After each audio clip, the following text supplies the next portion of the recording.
Hello, Durud and Shalom. We be live. Welcome back, everybody. As we speak, we have fresh new strikes from the Islamic Republic and the United States. So currently, today, 3 ships were hit separately by the Islamic Republic, with a 4th one. Preliminary reports have been saying that a UAE ship was also hit. So a Qatari, Saudi, perhaps a UAE ship was also hit.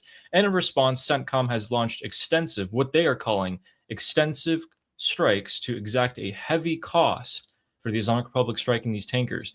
This sounds like language that is very encouraging to the Islamic Republic to keep on hitting tankers, and as long as they just exact a heavy cost, they can keep on closing the strait and causing the price of oil to skyrocket as it has today, as opposed to the past few days. In addition to that, we also have funeral updates, the Iraq updates that are very important, in fact. Saudi Arabia trying to reconcile with the Islamic Republic and trying to play both sides at once. The French president almost being assassinated today, and the rest of the news that is coming up, as long with some updates. And our very own Armin Navabi had a interview with I-24 that we will show you guys later. So with all of that, let's get started in the biggest piece of news, which is happening as we are speaking. I'll pull you guys up the CENTCOM response to what's currently going on, and we can get straight into this. So CENTCOM today has said some strange wording. I don't really understand why they decided to say it like this.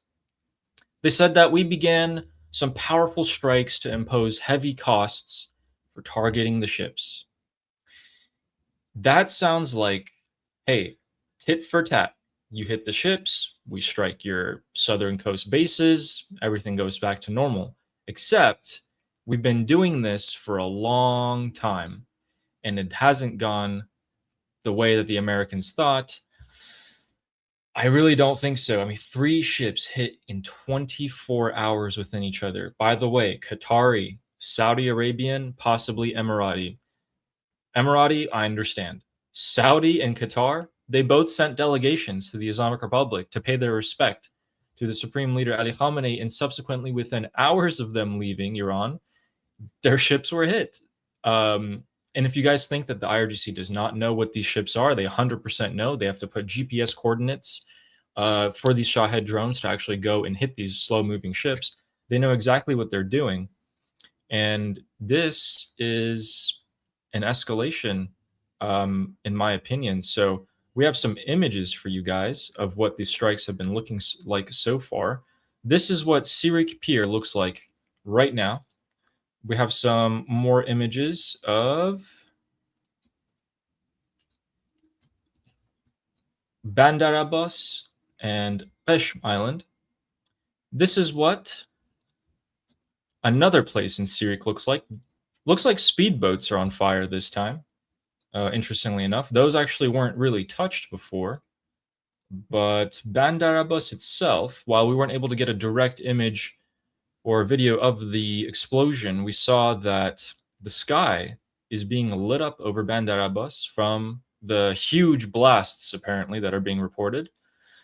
That is all we know so far. The strike started moments ago, and we are getting constant confirmations from people in Iran that blasts are being reported left, right, and center, all throughout the Strait of Hormuz. I'm going to withhold my judgment for this, just because I want to see if there are extensive strikes or if they're just targeting the same old locations they've hit the past few weeks.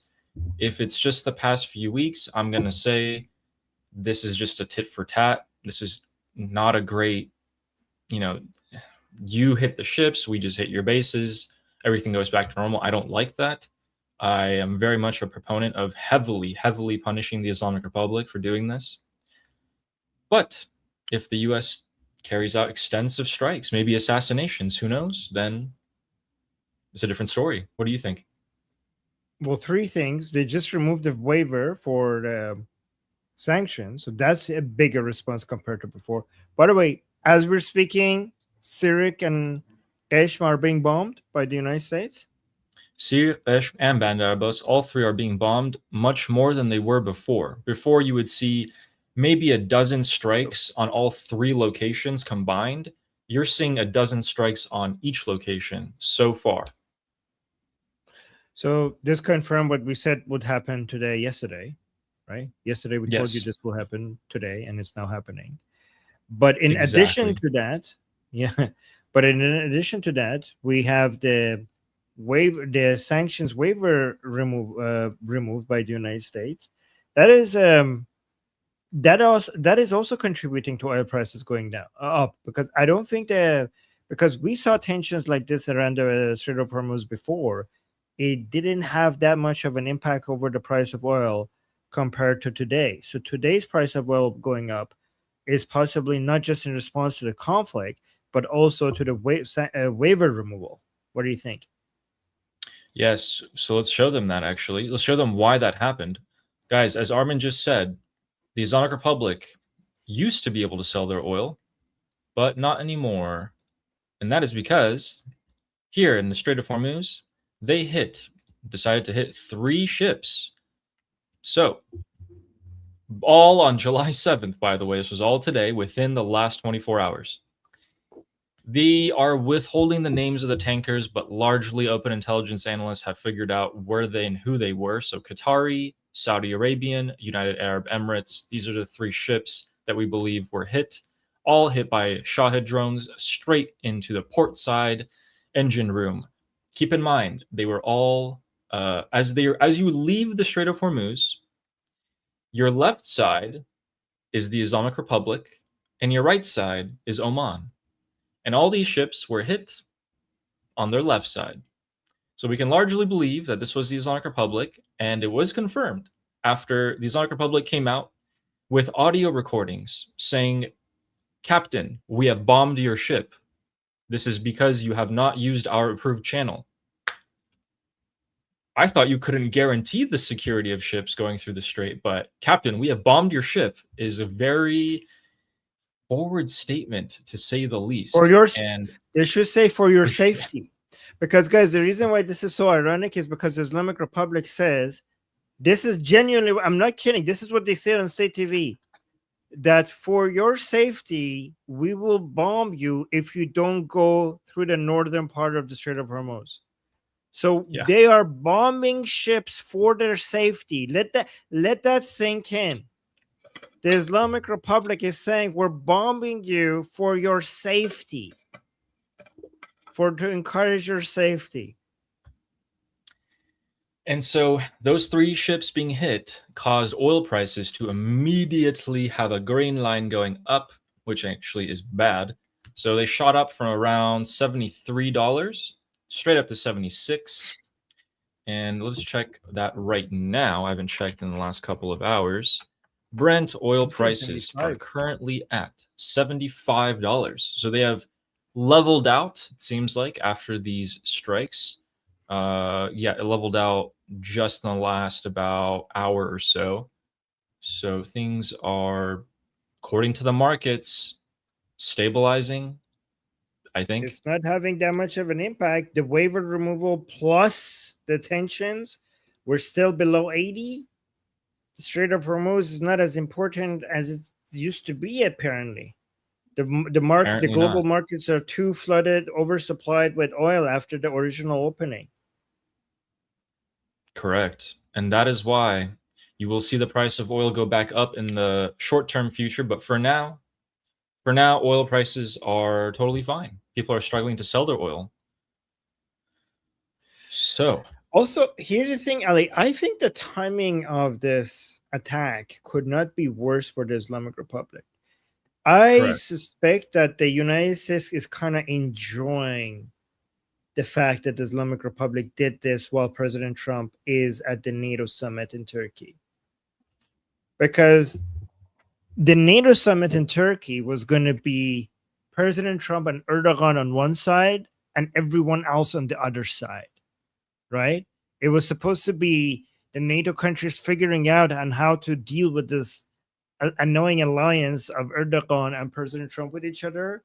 And that was supposed to be they were supposed to basically strategize to how to figure out what to do with this and to be united against these attacks that President Trump is going to come with, right?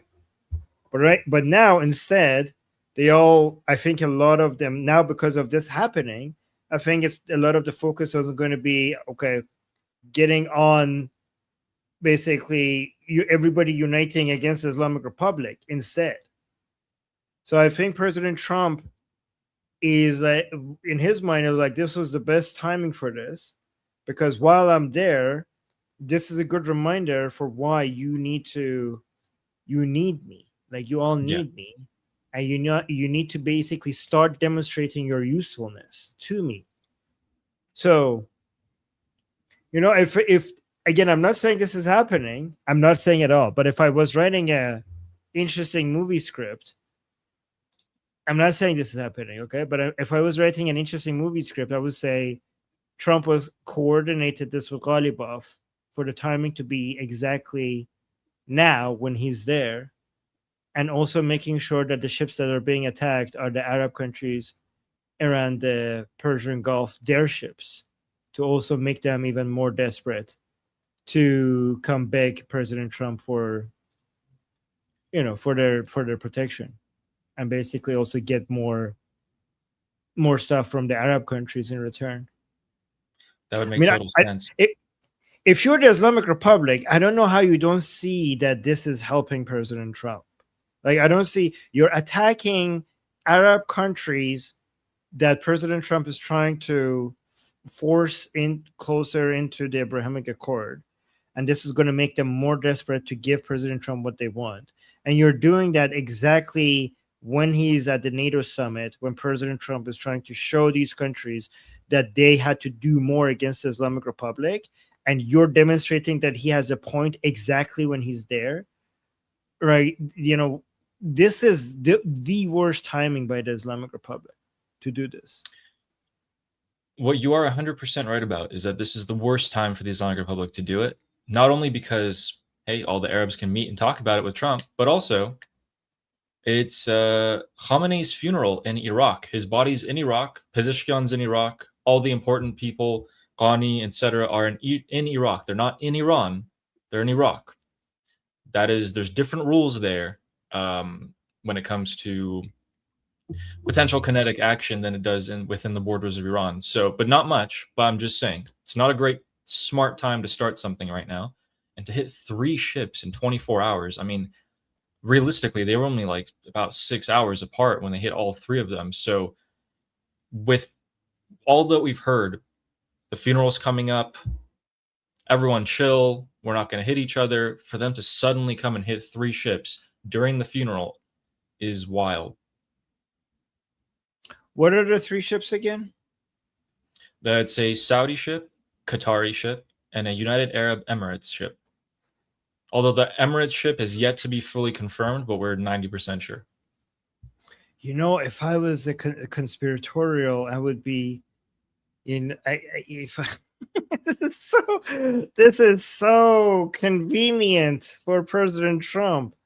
I mean, This is too convenient. You're right. The countries you're right. The countries, Saudi Arabia and Qatar, the 2 countries that are not fully on board with the United States, are having their ships hit. Interesting. This is way too convenient.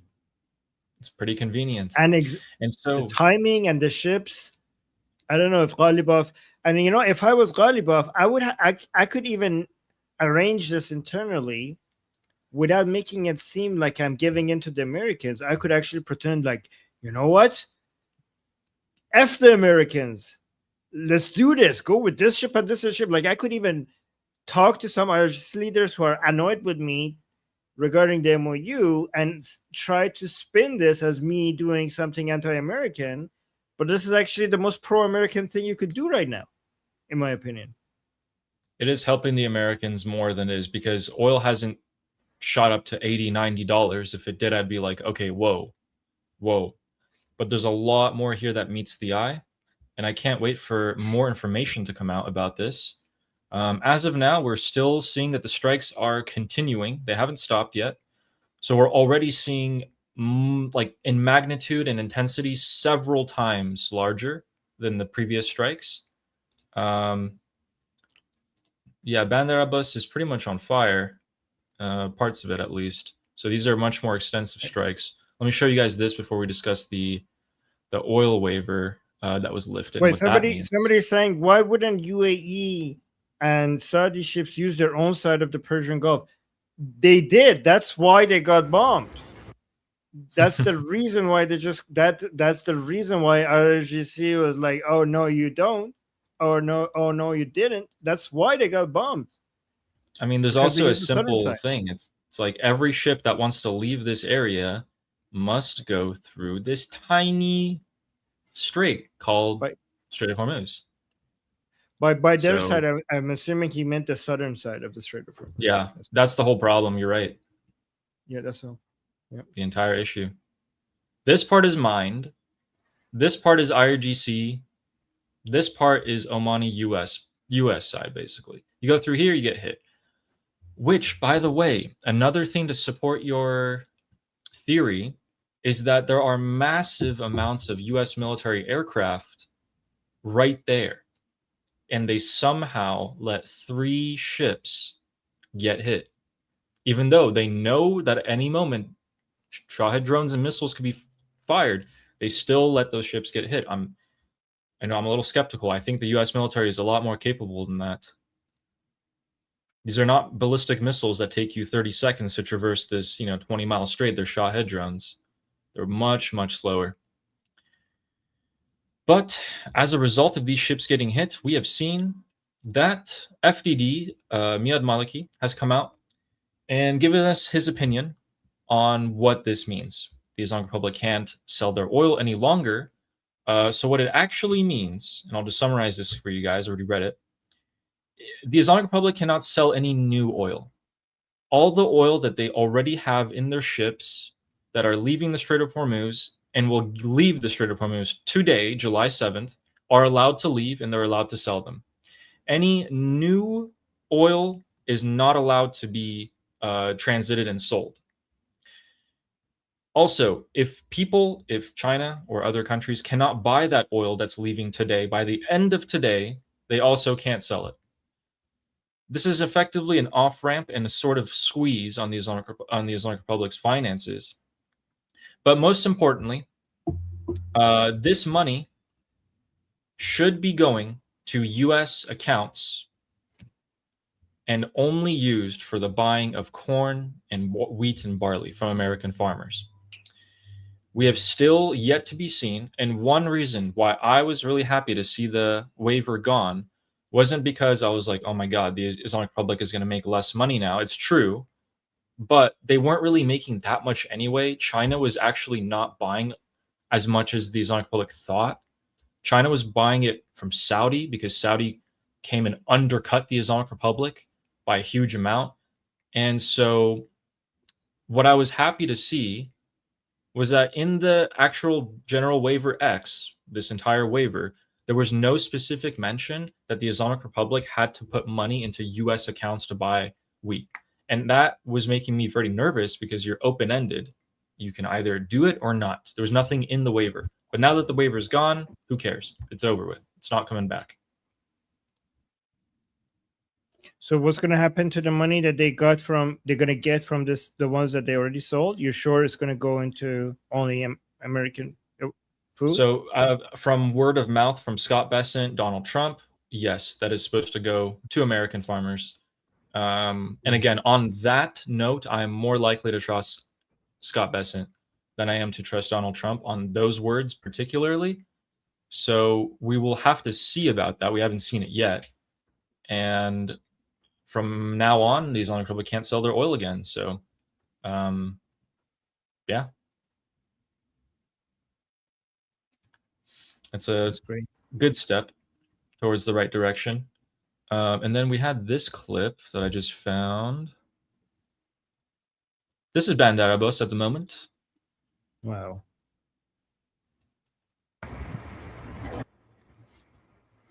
People are parking on the side of the road to take a look. I don't know exactly where that is, but that is a massive fire, and you guys can see the plume of smoke going crazy. Yeah, I'm not sure exactly where that is, but I'm pretty sure people will find that within a few minutes here. And I was right. They already found it. So this is what you guys can see here, right there.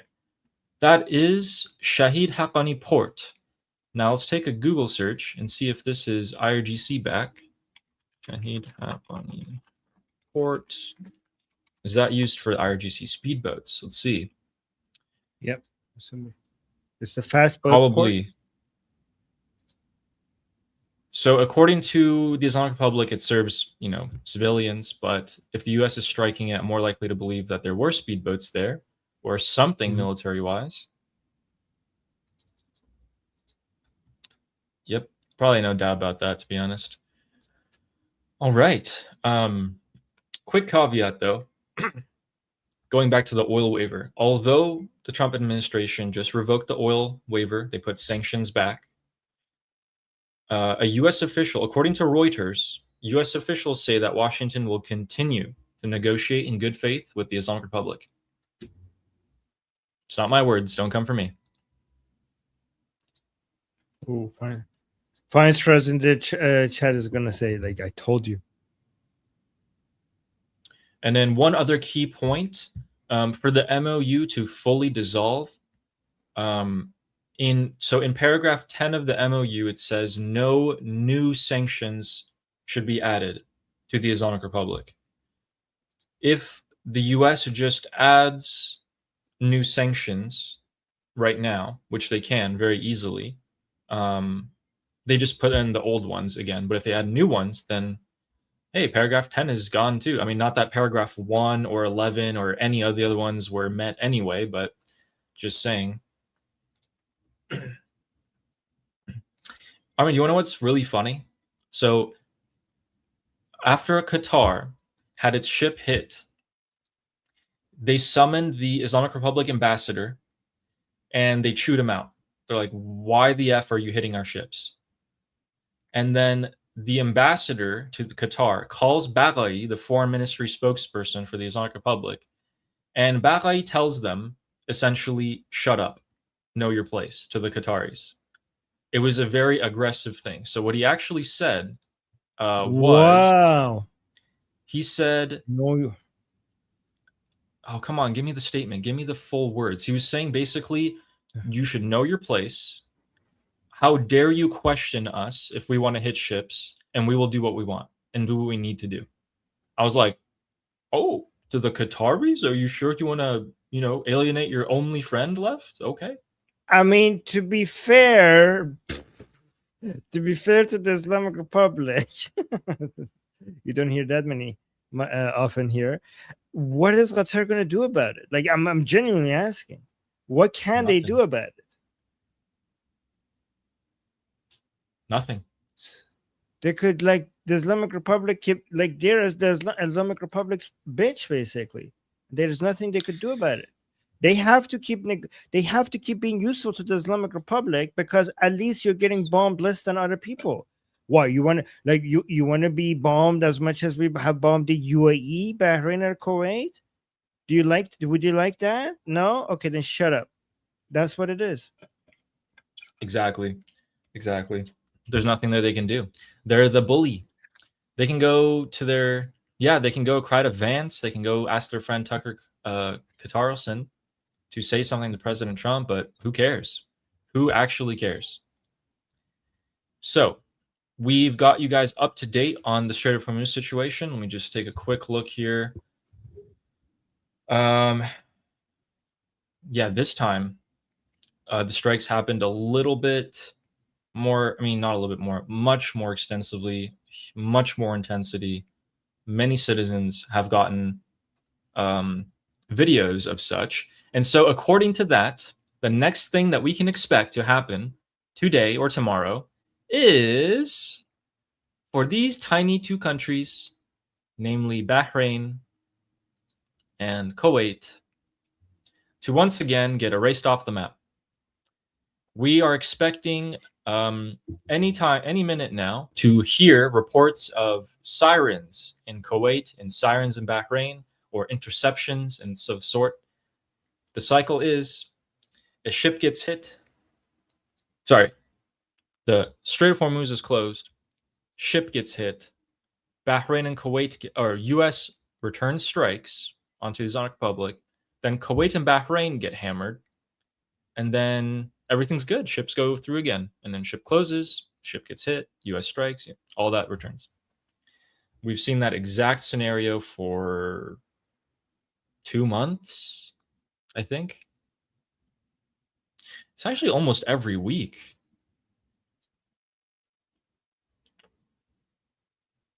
Still not getting oil above 80 though with all of this. Yeah. Important. That's important. That's important. That's why Trump feels comfortable. That's why Trump feels very comfortable with all of this. In fact, he's taking full advantage of it. Yeah, he is. He is profiting off of it right now. And so with that, let's go a little bit down, and we have a quick little update on the USS Boxer. According to satellite imagery, we have seen that the USS Boxer and its accompanying ships are indeed moving towards Iran and not away. The only question is how fast and how long will it take for them to get there? As I said before, I think it'll take another few weeks for them to get there. They'll take their time. But at the end of the day, they're going there. And they're not deterring China from invading Taiwan. Always a good piece of news to hear that the USS Boxer is now here. Previously, it was much, much lower around the Cape of India.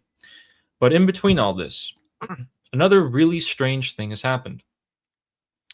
So right here, where I have that marker, on the mouth of the Gulf of Oman, in between Pakistan and Oman and the Islamic Republic, a aircraft that took off from the United Arab Emirates was going to Islamabad crashed.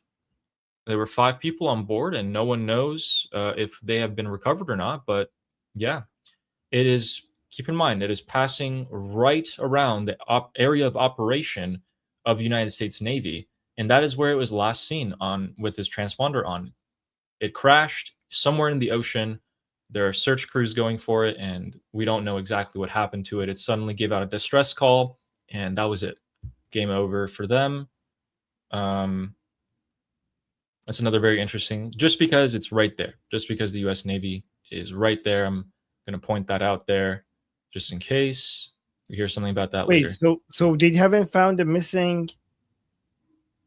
So we have no idea, even a hint of what could have happened. No. The facts are the U.S. Navy's right there. The Islamic Republic is also right there. The ship or the plane let out a distress signal, a mayday, and that was it. It took a sharp plunge in altitude, and yeah, so that means it either hit something, because when you have engine failure, you're usually able to kind of glide it out a little bit longer, unless you took a direct hit from something and you immediately are going down. So, or unless the pilot just went, hey, let's go straight down to the ocean. People are confused. Can you explain what this was? I don't have the context. Yeah, so this is just a K2 Airways 737 cargo aircraft. Okay, this was going from the United Arab Emirates to Pakistan to Islamabad. It passed by the Gulf of Oman, and that's it. That was it. That's the last thing we heard of them. Apparently, it took a sharp dive towards the ocean and was never seen again. Let me make this a bit bigger for you guys so you guys can get a visual of what I'm talking about. This is what we're talking about. So that purple line with that plane up top, that is it. And right there, it just stopped. It just stopped over the Gulf of Oman. 5 people were on board, confirmed. That's all we know. Do you think it was hit by the Islamic Republic? I don't know. It wouldn't be a far cry to say that it was hit by who, I don't know. But usually planes don't do that. So, yeah. Pilots at the end of the day are trained people. I mean, you know, your plane's not going to just a nosedive into the ocean. Weird. It's going to be a big deal once if we get the information that this was the Islamic Republic. It's going to be a big deal. Yeah. Yep. Explosions are continuing to happen. This is Bandar Abbas again, a new picture. And now the Islamic Republic, the IRGC have come out and said that the United States has made a major mistake. Our response will be severe and disproportionate. Okay. Well, let's see what they do about this. Disproportionate, you say? I think Kuwait and Bahrain are probably in for it now.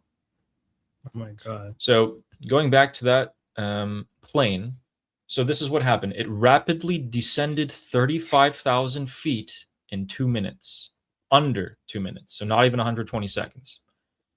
That is highly, I don't know if anyone here is a pilot, but just using my common sense, when planes are hit or they lose an engine, first of all, planes are designed to, you know, work on having an engine or two destroyed anyway, but they're usually able to glide it out, and pilots are very skilled people. 35,000 feet in under 2 minutes means your plane is essentially pointing, your nose is pointing straight down and you're going down. There is nothing that could possibly save you there, which points to, in my opinion, using just physics, that plane was hit by something. Now, by who is the question, in my opinion?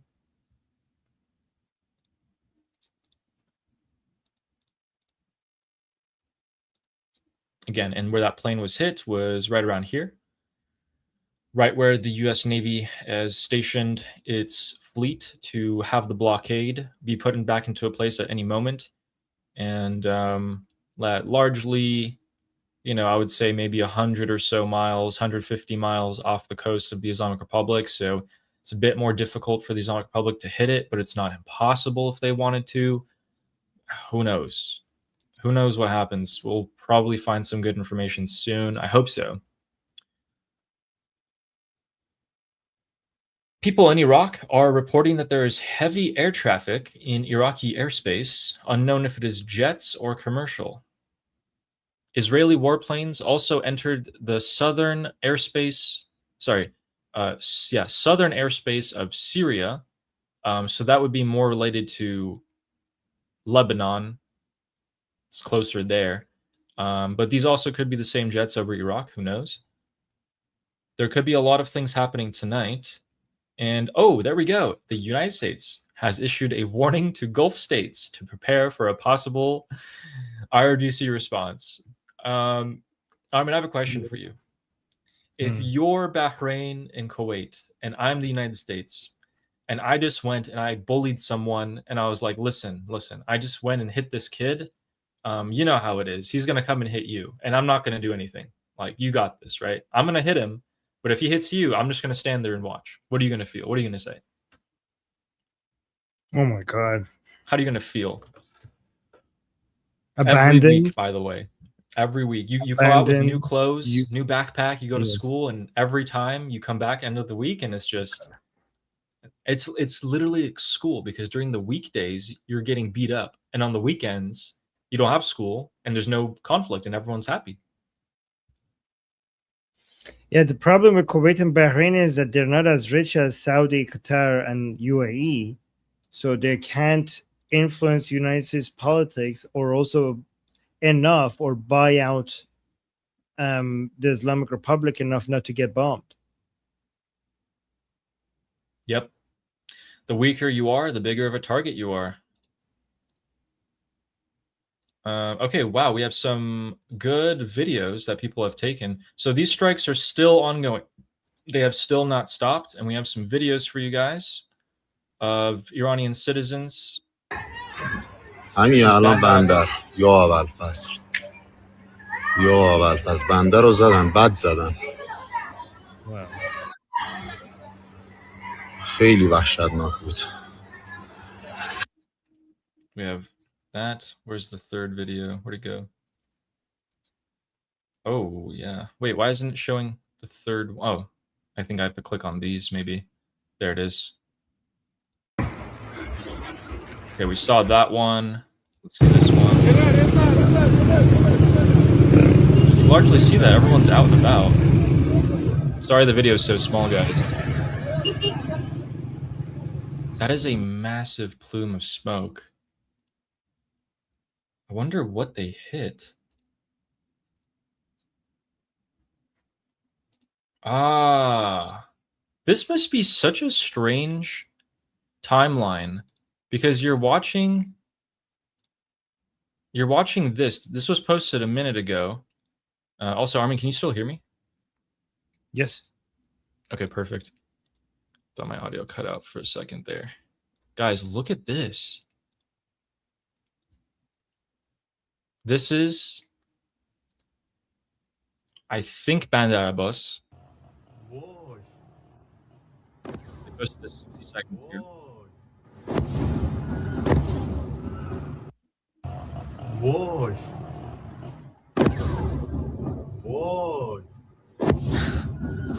I like how he's saying voy. He's just like, guys, in English would be like, whoa. Whoa.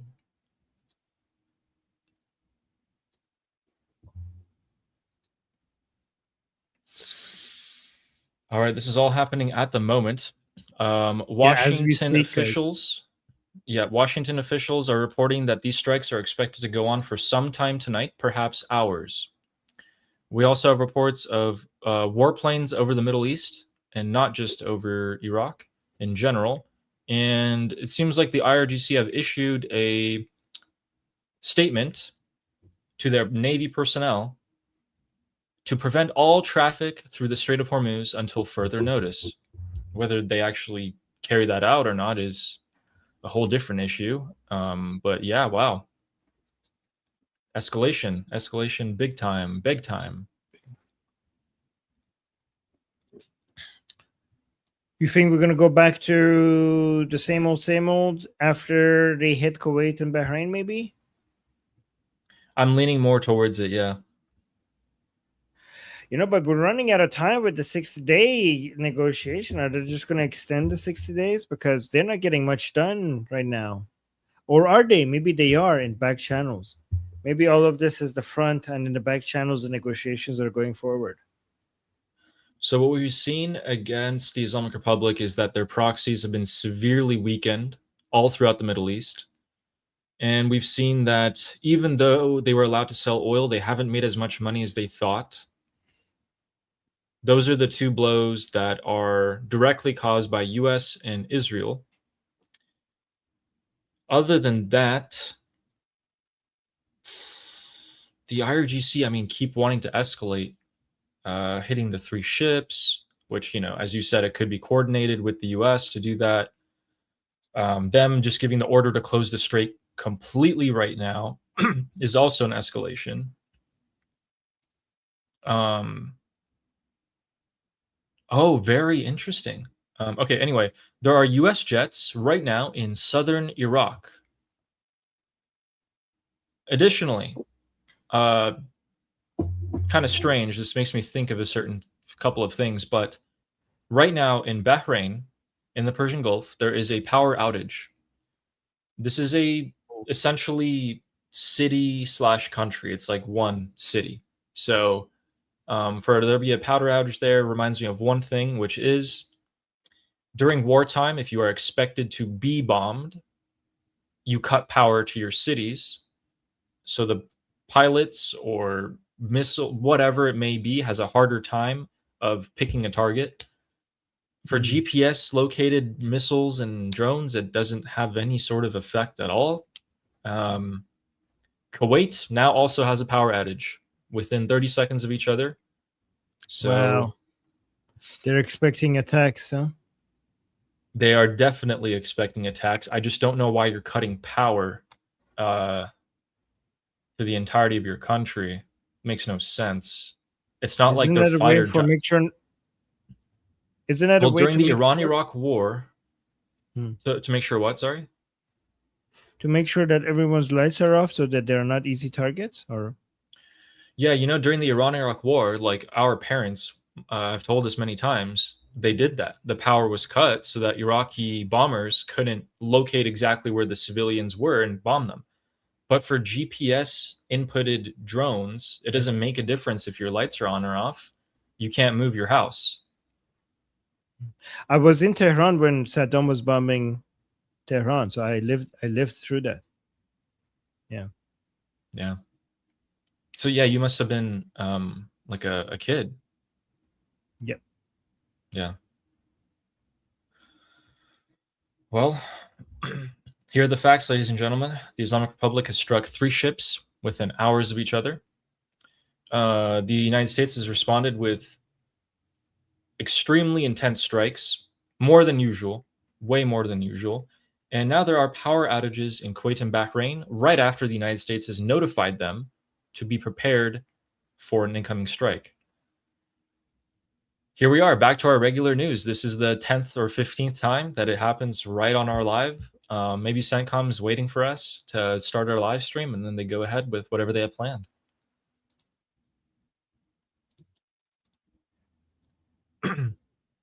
So while we wait for some more updates, why don't we read the super chats? We have 10 gifted Liberty Politics memberships from Steak and Beans. Thank you so much. Appreciate you. Thank you, Steak and Beans. Thank you.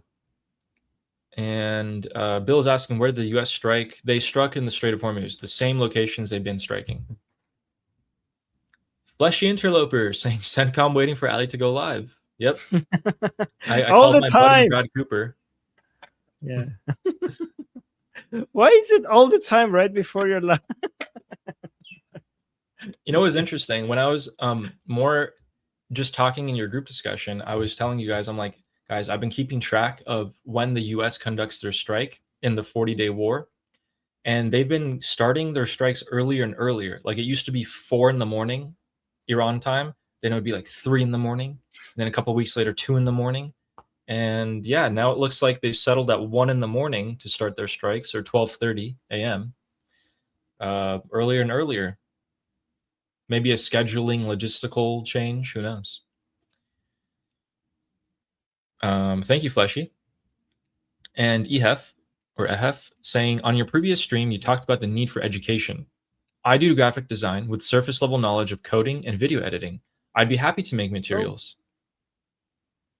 Oh, wait. F, maybe you could contact me at armin.navabi@gmail.com. And also make sure you put Ehef in the subject so I don't miss it.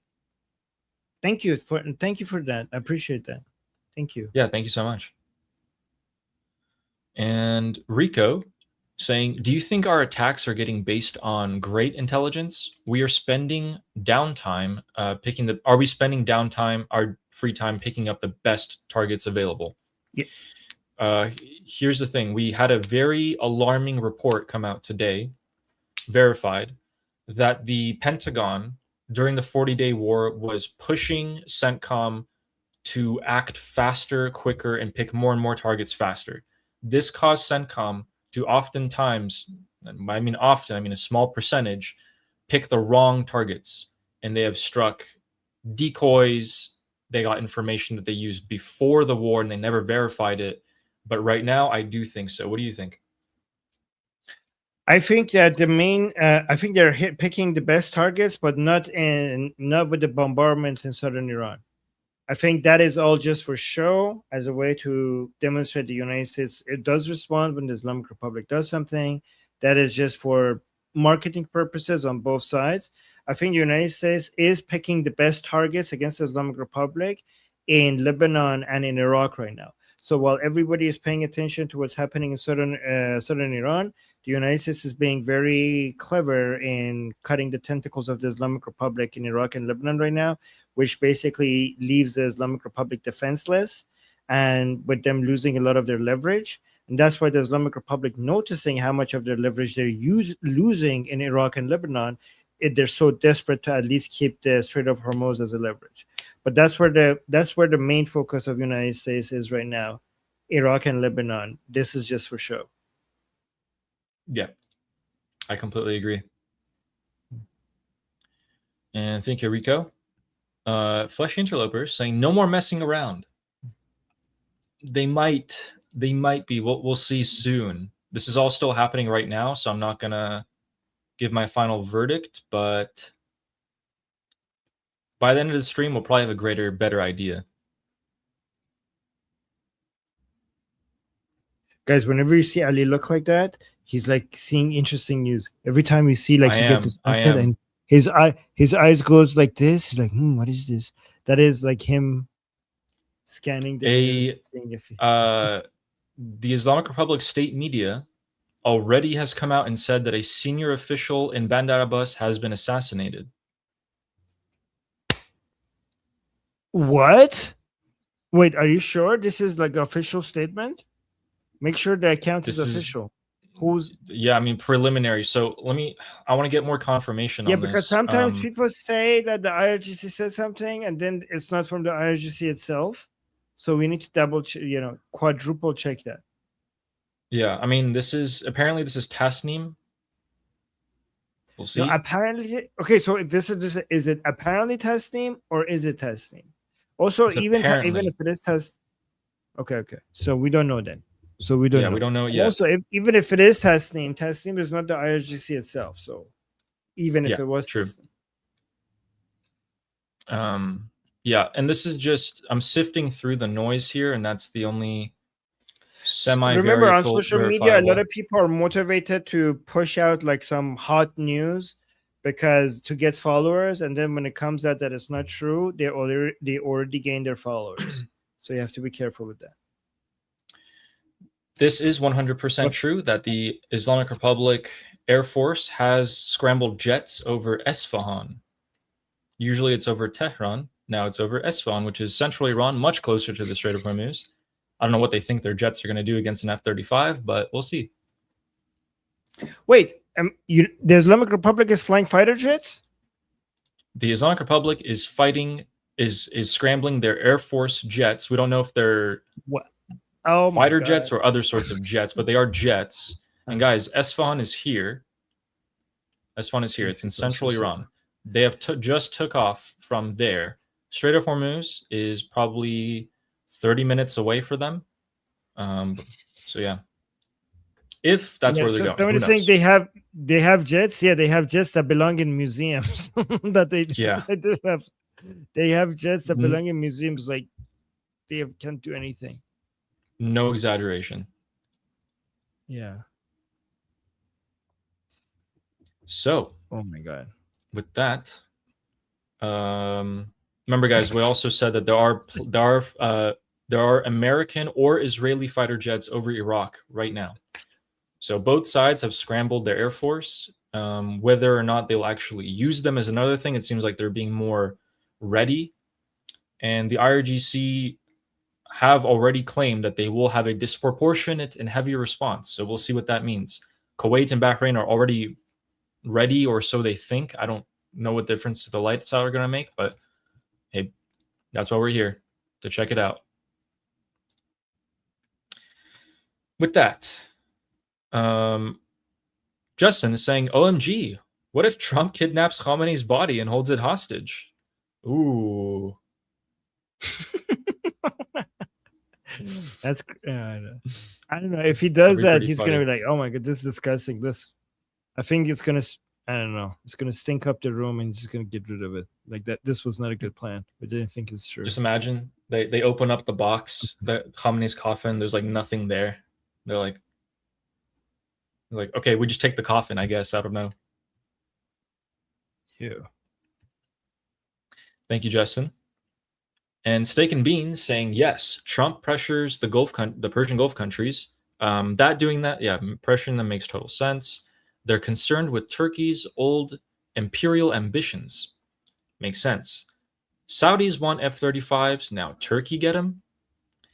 Yeah, we have an update on that for you guys too, on the F-35s. Erdogan and Trump have met, and there is an update about that. So let me see if I can grab that real quick. None of these countries, not a single one of these countries should get F-35s. Texas Troop earlier was telling us that don't worry, it's not going to get Congress approval anyways. I don't know if that's true. I hope it's true, but I would be really like, I hope everybody here gets really pissed if Turkey gets F-35s.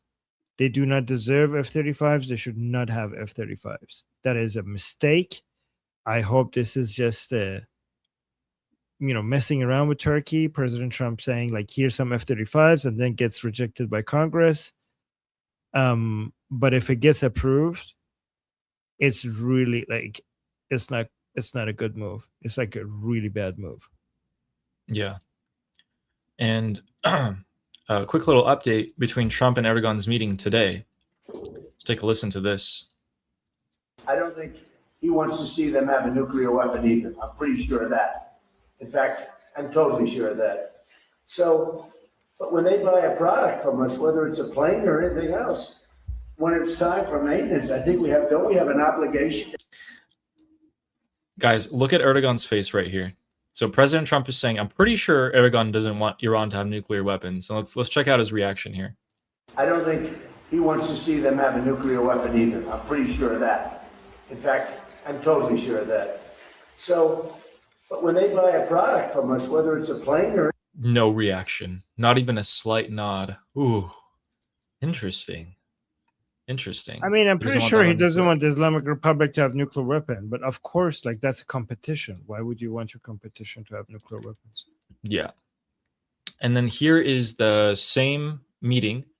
Trump has said that he actually is going to lift the sanction on Turkey to allow them to purchase the F-35s. It doesn't mean that he's giving them the F-35s. He's just allowing the sanction be lifted for them to buy it.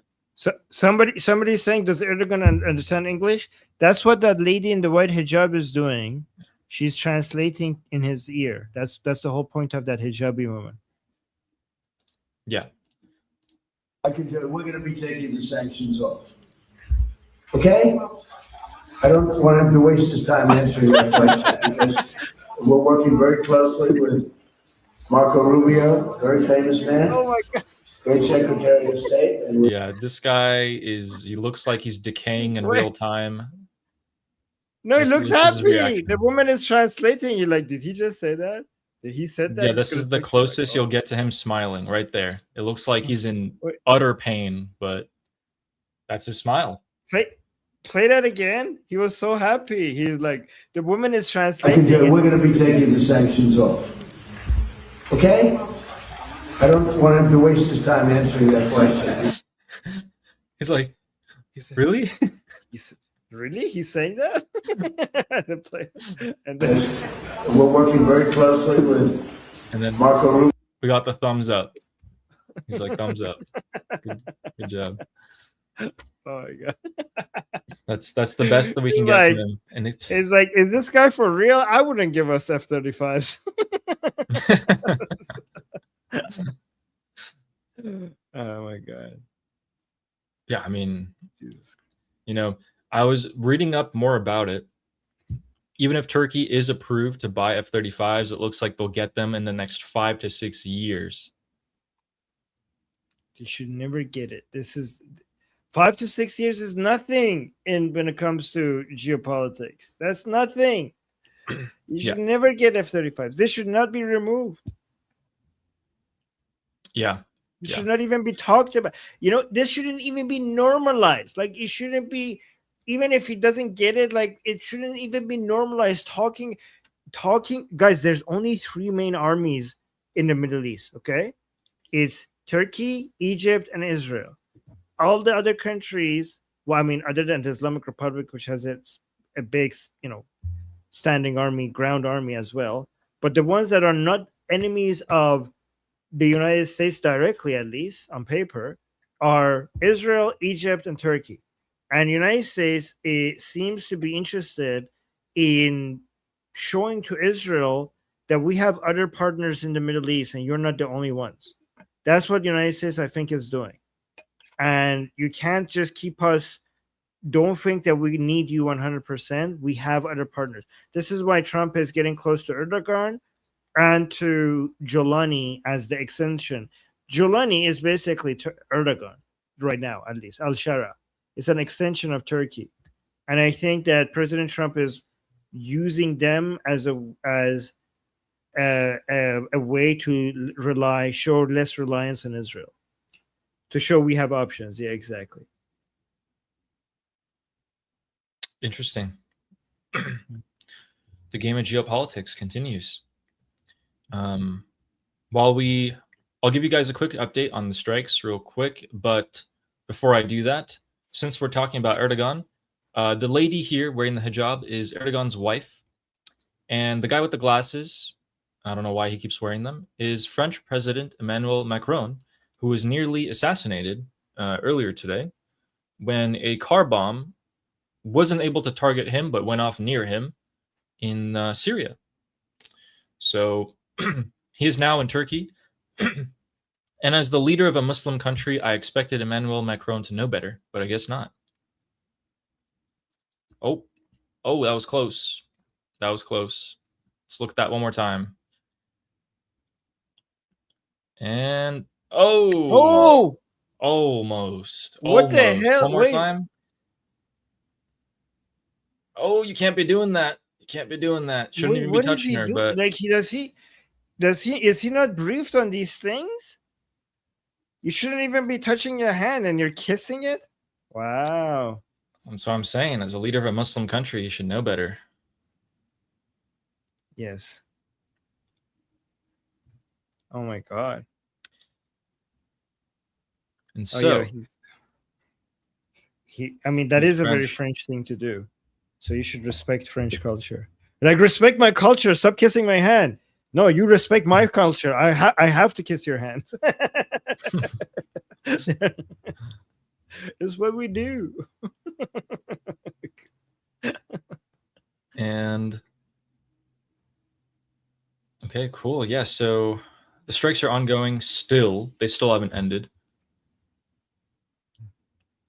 All right. So what we have so far is that a U.S. official has reported that the strikes are targeting the same old air defense systems, surveillance systems, surface-to-air missiles, drone launch sites, the usual. But they also stated that these strikes are 4 to 5 times bigger in scope and power than the previous ones. And as we saw, we showed you guys the videos of them. It's absolutely true. Absolutely true. So, File has said, I assume we all know by now about Araqchi and the president getting harassed or attacked by hardliners. Tusi reported it on X. Yes, we showed absolutely. It yesterday. We showed it. They're getting chased, yelled after. Pezeshkian looked like he did get hit because he was wobbling around. So they were saying on the Persian stream today, they told me that he was wobbling because his bodyguard was holding his arm, and that's what was making him wobble. Like he was like, yeah, that might be there. Yeah, could be that. Very well could be that. Araqchi was also harassed and yelled at. So apparently that video that was like Magbar Sazishkare Khahen, Vatan Furusha Khahen, like death to the traitorous, treasonous traitor. Apparently that was directed at Araqchi. Araqchi, yeah. So there were two chants, but the chant that they were chanting against Araqchi included also kill him. They said kill him in the chants. So the chants against Pezeshkian was what? Oh, I have more videos, by the way. So maybe if we should show. Yeah, go through the super chats. Should we get to the funeral updates and then we can show them? Finish the super chats, then I will show you some videos. Sounds good. Thank you, File. And Steak and Beans saying, I guess Hezbollah just had aerial delivery of explosives by their loyal carrier. Just heard the jets running. You are absolutely right, because Israeli jets are now active over the skies of Lebanon. So they're doing their bit. Okay, that's not breaking news. I already knew that. All right, cool. So yeah, you're absolutely right, Steak and Beans. Once again, and even before tonight, they were also conducting airstrikes and artillery shelling in Lebanon today, earlier as well, against Hezbollah. they haven't been stopping. Every single day they're going. They haven't stopped. So yeah, thank Steak and Beans for that. And Elisheva is asking, is it possible Trump is dangling the prospect of F-35s and will later say, only if you sign the Abraham Accords? Maybe wishful thinking. Oof. That's a good question. Yeah. No, wait, that's a good question. Hold on, bring it up again. It's possible that Trump is dangling the prospects of F-35 and later say, Erdogan wouldn't. I don't see Turkey doing that anytime soon. Do you see him doing that anytime soon? Like that is as long like as Erdogan really, is the dictator of Turkey, that is not happening. that's like a huge ask. That's like an impossible ask. That's kind of like asking, you know what's that like? What's that like? That's what like asking Hamas to join the Abrahamic Accord. That's what that's like. I mean, technically, it is the same thing, yeah. So yeah, I mean, it really is. It's not even an exaggeration. It is. Right. But hey, I hope you're right, Elisheva. I mean, if Erdogan is, not the dictator, maybe sometime soon. Hopefully, we see that. A better optimistic view might. I mean, not better. Like maybe another optimistic view is that President Trump is just doing that to get something from Turkey, but also they're not going to allow it to happen because Congress will not vote for it. So that's another. So Congress will not approve it anyways. So that's another way to look at it. Yeah. And thank you, Elisheva. Flesh Interloper saying, imagining pathetic Vance on his hotline with the Qataris or with the Islamic Republic. With the Islamic Republic right now. Yeah. Thank you, Fleshy. And Fizz Endricist is saying Ahmad Taha from the UAE is claiming a high-level Islamic Republic elimination. Ooh, yeah, I'm trying to get more. Ali was saying. Yeah, I'm trying to get more confirmation on that. So what we know so far about that is that this image has been circulated around. So what you're saying, Fizz Endricist, is this. God, I always make the images so small. Here we go. Okay, so as you guys can see, that looks like a very specific strike, right? The cars around it are totally fine, but that minivan / bus is not fine. They're largely believing that the person inside of that was some sort of important person. That's all we know. I don't know if that's true. We'll find out soon enough. But I hope you're right. I mean YouTube. This is just Minecraft, and I don't actually hope for anyone to be eliminated. Thanks, Fizz Industries. I don't know. I think we're allowed to say that we're hoping. I don't know. Okay, whatever. Let's not say that. Just in case. Is it? Yeah, just in case. Yeah, sure.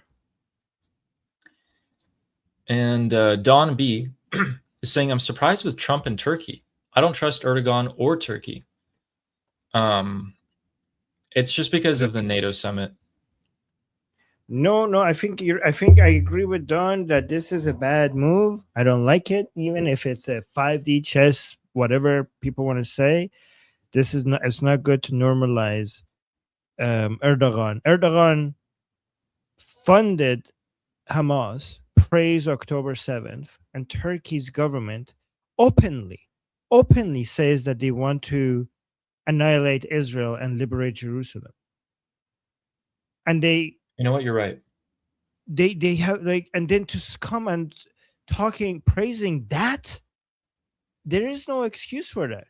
I mean, guys, I say that as somebody that appreciates Trump, and I'm very grateful for him for doing the most damage to the Islamic Republic than any president in U.S. history. I could never stop being grateful for that. Okay. But I have to be honest, this is not good. This is not good. Yeah. Here's the thing.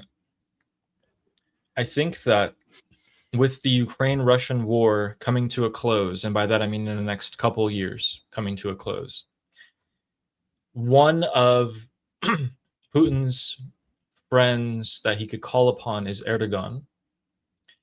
If you can temporarily draw Erdogan over to your side and make it so that Putin has, no more help coming towards his way, then it makes sense in a political stage. But if you're actually trying to back Turkey in the long term, like if you're actually going to sell them the F-35s, yeah, it's definitely not a step in the right direction here.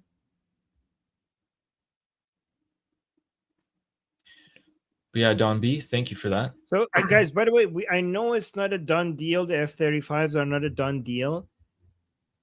Whatever is happening, praising Erdogan is the wrong move. I don't care if, regardless of whatever 5D chess plan there is for this, praising somebody who praises Hamas is bad. But yeah, continue. No, I completely agree. Okay, so Sarah Ocean is saying high five for American strikes. Javid Shah. Oh, Javid yeah. Shah. Javid Shah. Thank you, Sarah. Appreciate you. And John, who's been a member for 25 months now, is saying, but lefties say taco. Trump always chickens out, and I should be panicking. It's just sarcasm. Okay. He's being sarcastic. Yeah. Yes. Yeah. You should listen to the lefties all the time, yes. Guys. They have good things to say. Okay. Okay. Thank you, John. And Aristotle is saying, is Western strategy of long drawn out wars bad? I don't think that is their strategy. The long drawn out wars are by the Islamic Republic, Hamas, Hezbollah, the axis of resistance. The West is responding to the continuous attacks on Western civilization. Yeah. And the best way to end long drawn out wars is to stop negotiating with them and just end them. Oh yeah. If you want long lasting peace, you don't get long lasting peace with ceasefire agreements. You get long lasting peace by killing the people who wage war. Yep. Thank you, Aristotle. All right, we have more blasts in the Strait of Hormuz. Strikes are still ongoing. The IDF has joined in southern Lebanon as well, on the other side of the Middle East, and are now attacking extensively with bombs. Yep. Okay. Another night in the Middle East.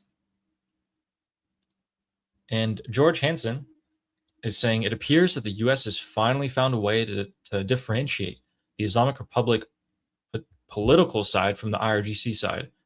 They are attacking the more dangerous component of the two. The more dangerous component of the two. It's hard to say. It depends on the time period, which is more dangerous. But pretty consistently, the IRGC have been more dangerous than the political side. What do you think?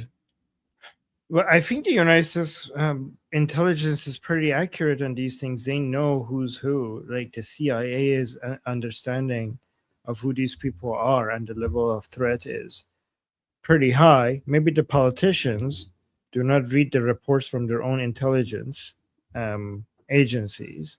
Wish they did that more often. So when you say the U.S., depends on which part of U.S. is talking about. Are you talking about J.D. Vance, Witkoff? Then I don't think they have any understanding of how the Middle East. But if you're talking about Rubio, his understanding is very deep. And if you talk about U.S. intelligence itself, their understanding is very deep as well. So it depends which part of the United States we're talking about. Correct. Thank you, George. Thank you. And Sarah Ocean saying, Armin, I admire your deep respect for women and their autonomy. You're always so thoughtful in your convos about women's rights. I love you, Boss Sharaf. Honorable. Well, to be fair, the reason why I respect women's autonomy is because I respect everyone's autonomy, and and women just happen to be part of everybody else, you know. So it's not a woman thing. I respect humans' autonomy. Yes, and I do support women's rights because I support human rights, and women's are a subcategory of that. You know, I support women's rights and men's rights at the same time. And thank you. Thank you, Sarah. Yeah, thank you, Sarah. Thank you for that. And Sarah also said, wanted 10 out of 10. Let's go, America. Let's go, IDF. Yeah. Yes. Thank you. Sarah got us to our goal. Thank you, Sarah. I appreciate you. Thank you, Sarah. Yeah. Appreciate that. Thank you very much. And John is saying, no jets for Sultan Golem. Like, I'm not going to read that because I don't know what that means, but all right. Okay. So he likes to do that. He likes to puts his cultural references and watch us struggle through understanding them. So thank you. Gotcha. Yes. Thank you, John. Who also said Panikin, the quote unquote Panikin comment was regarding the MOU negotiations. Yeah, you know, things are still up in the air. Generally, I've seen some pretty positive signals and indicators.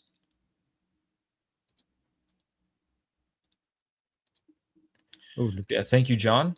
And Joanne, who gifted me 1 membership. Thank you very much. Appreciate that. Thank you, Joanne.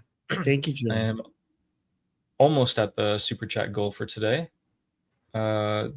The general power outage in Kuwait is part of their new defense protocol against the Islamic Republic.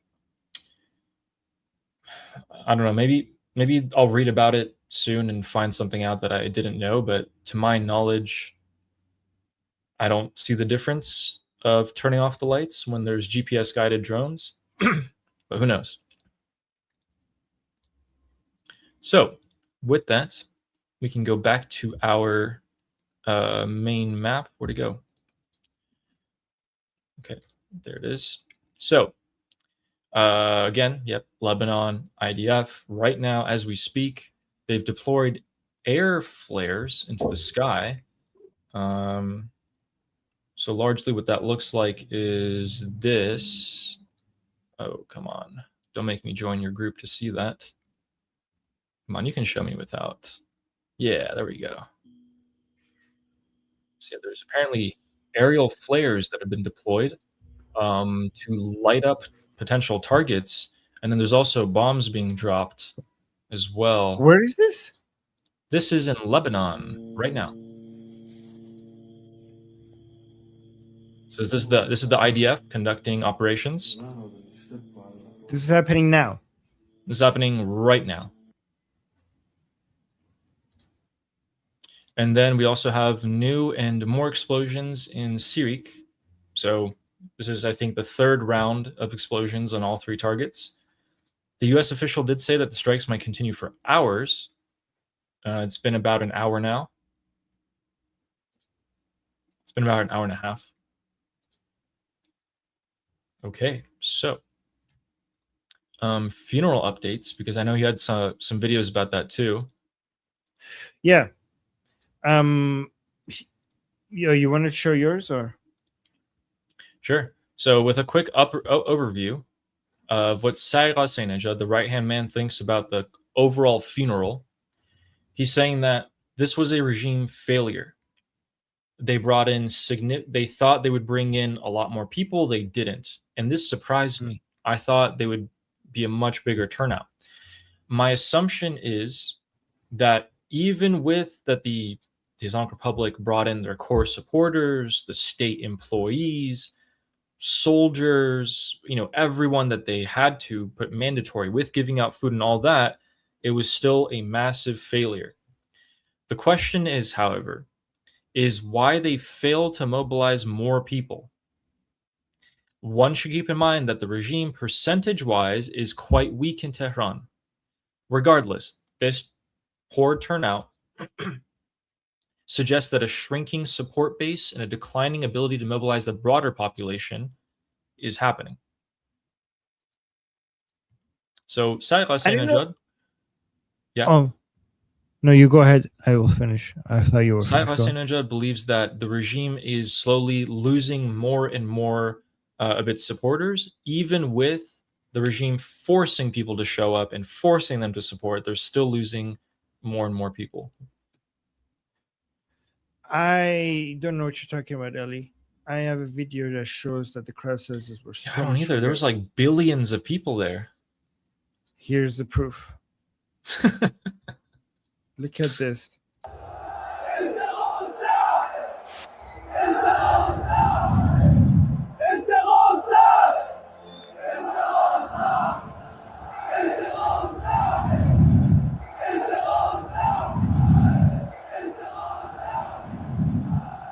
Wow.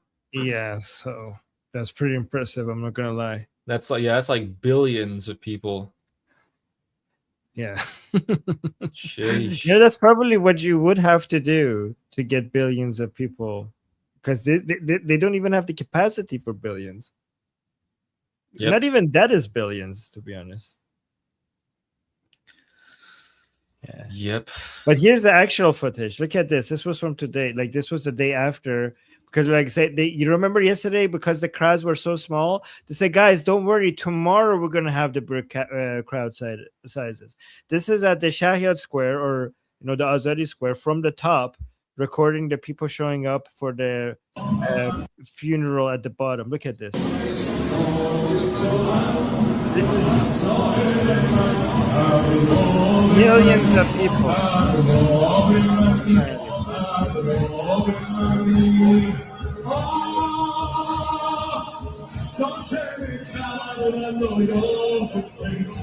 Look at this.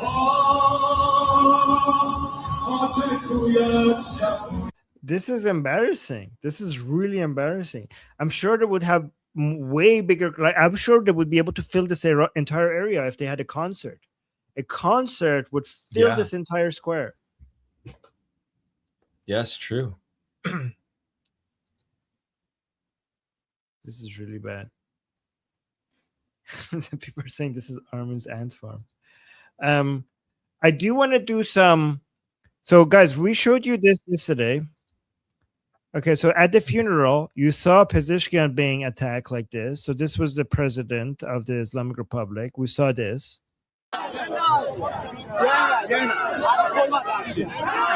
So people, this is the president. People are chanting "Death to the compromiser" as they're moving him out. Look at the way look at the state that he is in. He's being attacked.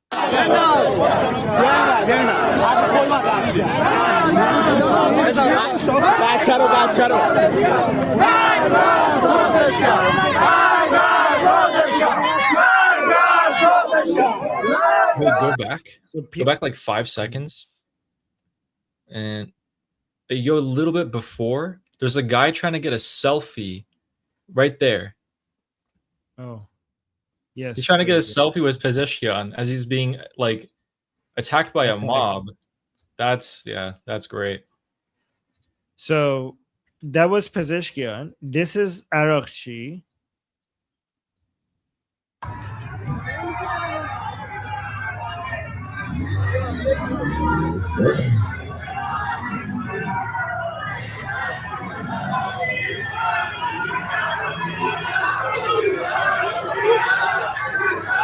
They're saying "Be Sharaf." That's IRGC there. "Be Sharaf," "Be Sharaf" basically means dishonorable. So these are the pro-regime Iranians against Pezeshkian and IRGC.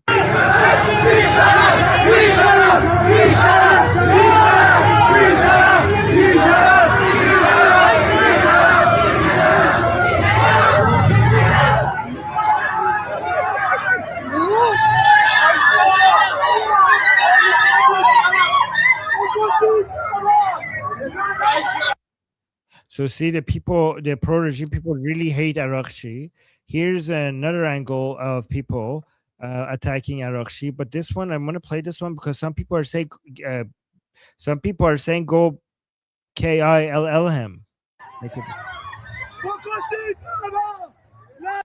See, you say some people are shouting to basically take him out, like eliminate him physically. Again, not us, you Wow. two. They are saying it. IRGC, they're asking people to. So this is how the position. So Ghalibaf was smarter. He didn't show up in the crowd. I kind of think I think it's possible that Ghalibaf sent IRGC and Pezeshkian into the streets for this to happen, right? Like he's basically trying to bring everybody down so he could survive. But he wasn't showing up in the streets. Vahidi was also in the streets, right? But Ghalibaf didn't do this, right? But it's interesting to see, compare the way people are being treated in the streets to see what the position of everyone is among pro-regime people. If you look at Ahmadinejad, he showed up at the funeral. Look at him. Nobody attacked him or chanted against him.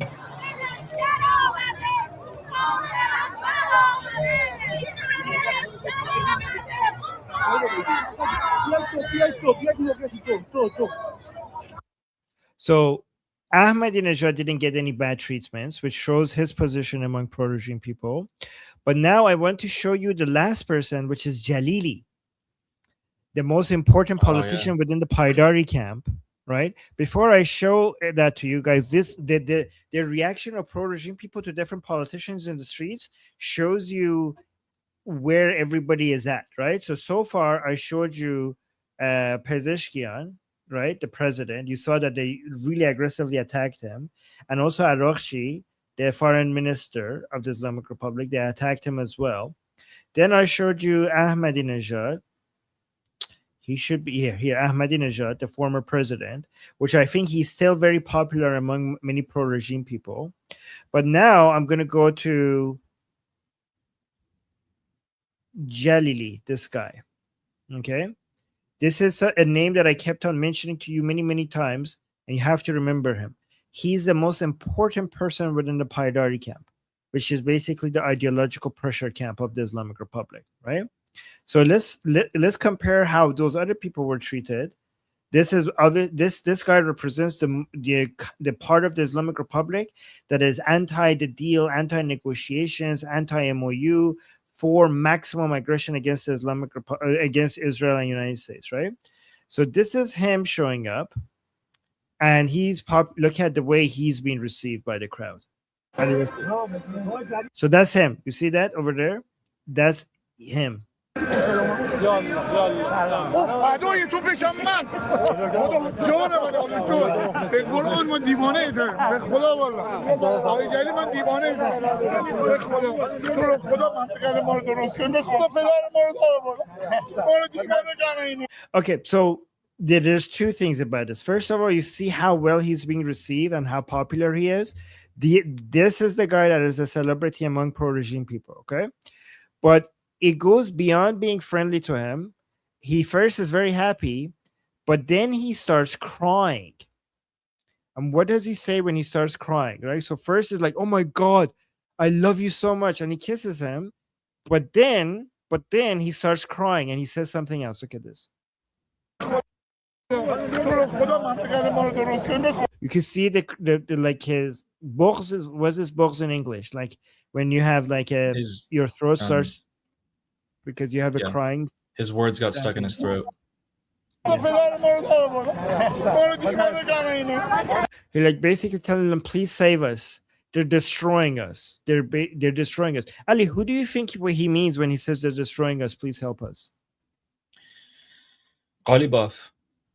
Yes, guys. So you might think he's talking about the Americans and Israelis. No, he's saying, please save us. They're basically destroying us. And he's talking about Ghalibaf, Pezeshkian, and IRGC. He's like, come save us from these people. So this woman is also begging him to come save them. Like, please don't. Our supreme leader is alone. Please don't let them. Our supreme leader is alone. We need support. Everybody is abandoning him. Please don't leave our supreme leader alone. Look at them, the way they're crying. They're begging. This man and this woman, they are the people who think the Islamic Republic is falling, that they're losing the Islamic Republic. that the ideals of the supreme leader is being forgotten, and this Jalili guy is their only hope, and they're crying and they're begging him to save the Islamic Republic. Say, don't abandon the supreme leader. Save us from these people like Ghalibaf and Pezeshkian and IRGC. I didn't see that one. That's great. Thanks for showing that. Yeah, I think this was very eye-opening to people to see. Like, we put the videos, Pezeshkian, IRGC, the way people treated Pezeshkian, the way people treated IRGC, the way people treated Ahmadinejad, and now the way people treated Jalili, and what they said to him. I think these 4 videos next to each other is like a very educational way for you to quickly understand the current political dynamics within the Islamic Republic. Let me know if that was helpful. Yep. You guys can see the division. You guys saw Ghalibaf, IRGC be attacked. Sorry, Pezeshkian, IRGC be attacked. You're seeing the guy opposing them be praised. Exactly. So, with the funeral reports, I actually also have a couple of statements that I was saying in your group discussion earlier today.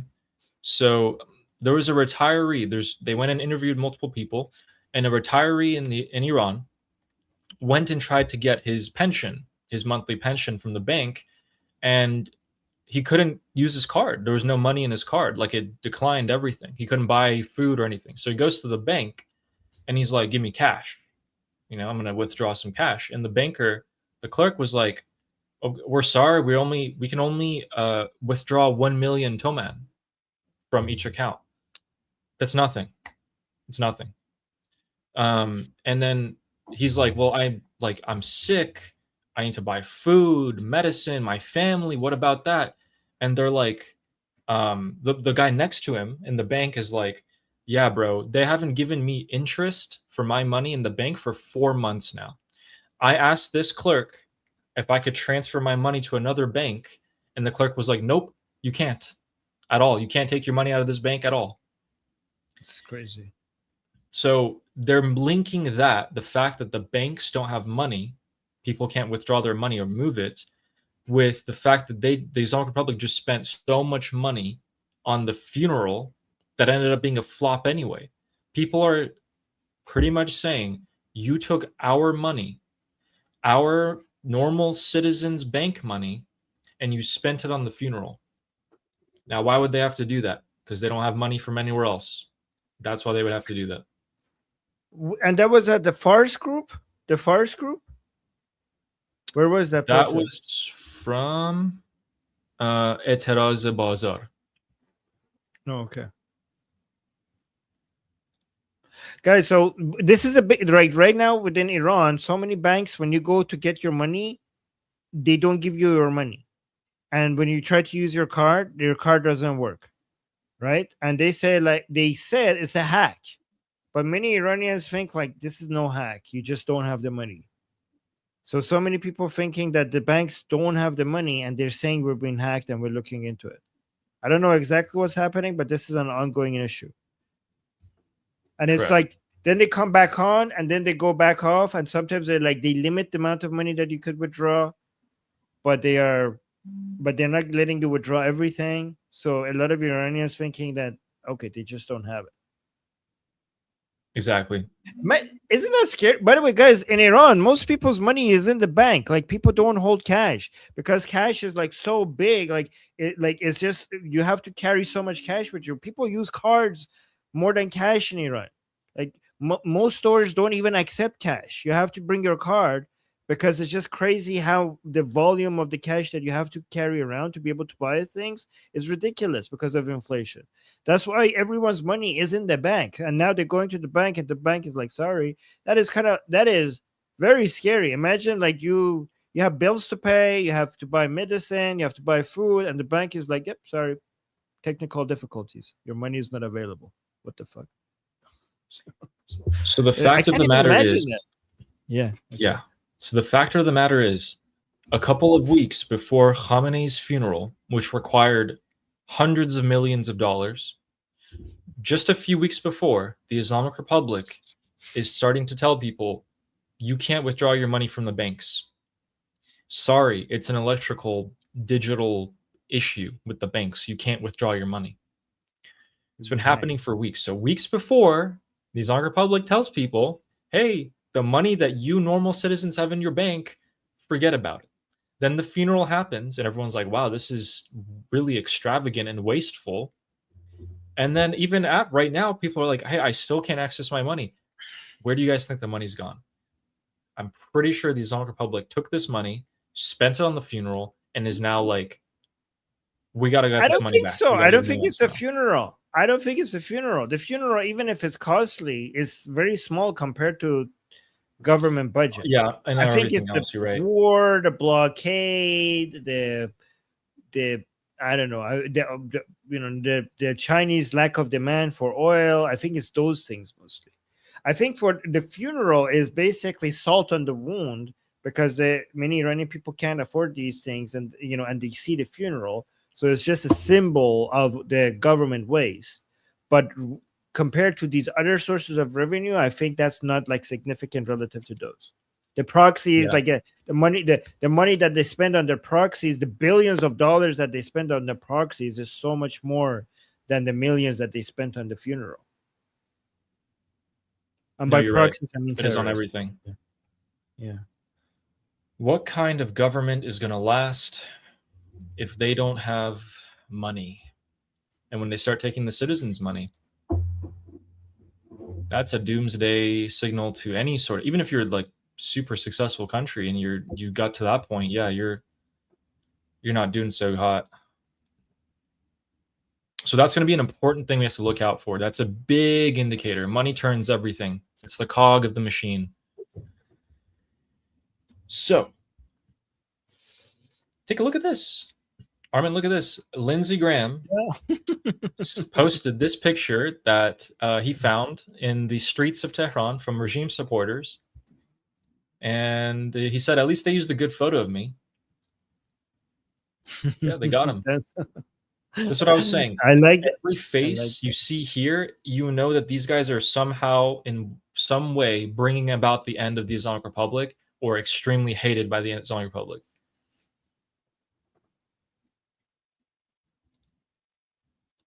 I like his sense of humor. I like it. Yeah. Yeah. So let's go into Iraq because there's actually a couple of important things there.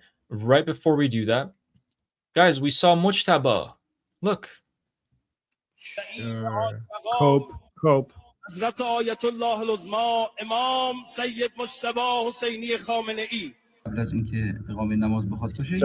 this guy was standing up there, and he happens to have the same type of mullah Durka clothes as Mojtaba Khamenei.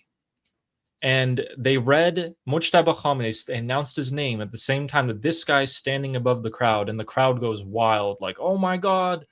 Everyone's like on social media, oh my God, that's Mojtaba Khamenei. It's this guy. This guy comes out in an interview, and he's like, yeah, so I was like standing there, and then they happen to say Mojtaba Khamenei, and then everyone turns to me and starts pointing and screaming, and I'm not Mojtaba Khamenei. So, oh my God! With that, they were so desperate. I'm just until a few hours ago, they were basically this morning on social media like, no, oh my God, our enemies are gonna cry. He came out. He's alive. They were so desperate. And people were like, guys, even their own people were saying that, guys, don't say that. We don't know if it was him. We can't be sure. Like, no, shut up. You're one of the enemy. Shut up, you Jews. Shut up, you Jew. It's real. He's alive. And you see, like, all our enemies were making fun of us, but he did show up. And now this guy came out and said, like, guys, it was me.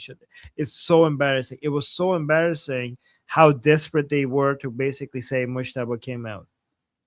Yeah, very embarrassing.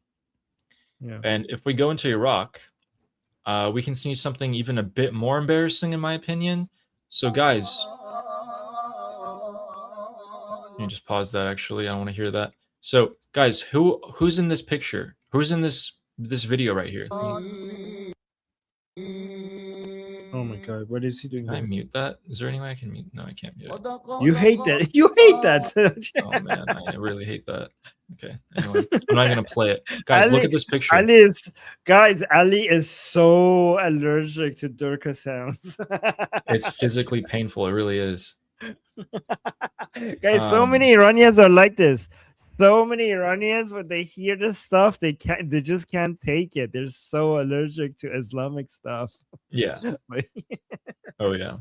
Yeah, I don't see this. In other countries, when people are anti-Islam, justifiably anti-Islamic, when they hear this stuff, they just are like, ew, like it's not pretty, like it's gross. But when Iranians hear this stuff, they just feel like physical pain for they're like it's they're nice. It impacts Iranians in such a deeper level. But yeah. Yep. Yeah. Armin, can you identify the middle three people? Pezeshkian, that's the prime minister. Is that the Zaidi, Ali al-Zaidi? That's al-Zaidi. Mohsen Rezai on the right, Ali al-Zaidi in the middle, and Pezeshkian on the left. Is that correct? Yes. Guys, that's al-Zaidi. That's the prime minister of Iraq who's been arresting the IRGC-backed proxies and other corrupt politicians. And he's standing shoulder to shoulder with basically the Islamic Republic. That's really interesting. It does kind of feel like he's being forced to be there. He kind of has to be there. So when is this? When is this? This is today. This is today. Today? Okay. Yeah. Okay. So the reason why this is happening is because Ali Khamenei's body is in Iraq right now. Yes. Or moving. And he has to be there, I think. So this is basically for Ali Khamenei's funeral, and then he's coming there to do. Yeah, don't worry, guys, about this. This is all symbolic. Like, he's showing his respects. He has to. The Islamic Republic is the neighbor, but behind the scenes, he's like effing them up. So far, he has, at least. Yeah, he's going to get a stern talking to by that man on his left in the IRGC uniform. That guy's going to chew him out by saying, "What are you doing?" Reza, yeah, he's going to be like, "What are you doing to our proxies? Like, how dare you?" It's like, "Hey, remember, I ordered a hit on my own son. You're not out of the question." Yeah, Mohsen Reza killed his own son, guys. So sick and twisted. It's, again, these people go against every single human instinct for survival and continuation. For a father to kill his own son it's just like one of the biggest crimes of a human being. So somebody's saying, okay, what did his son do? He betrayed the Islamic Republic. He went against the Islamic Republic. He woke up. So I told you guys yesterday. He woke up because he joined the MEK, I think. But yeah. Oh, you're right. Yeah, that was a bad way. Yeah. Anyway, let's say he defected to a just as bad terrorist organization. Anyway,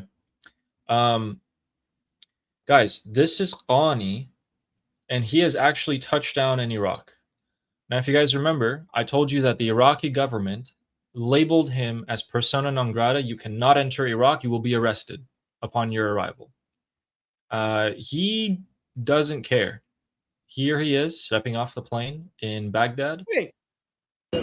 He was supposed... The Iraqis told him that you can't enter Iraq, and he just came to Iraq? He straight up came to Iraq 2 days after they labeled him as a... So... This reminds me of the foreign minister...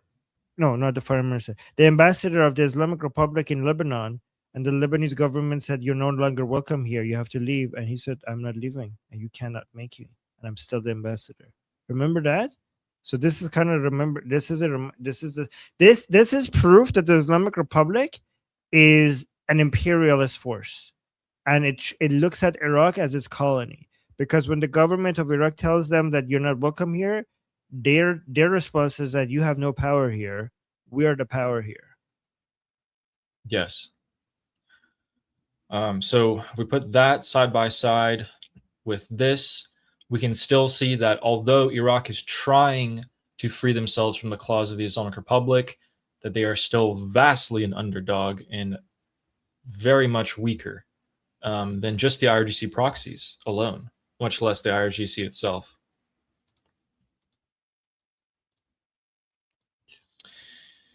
So, going back to the map, a quick little detour over in Cairo.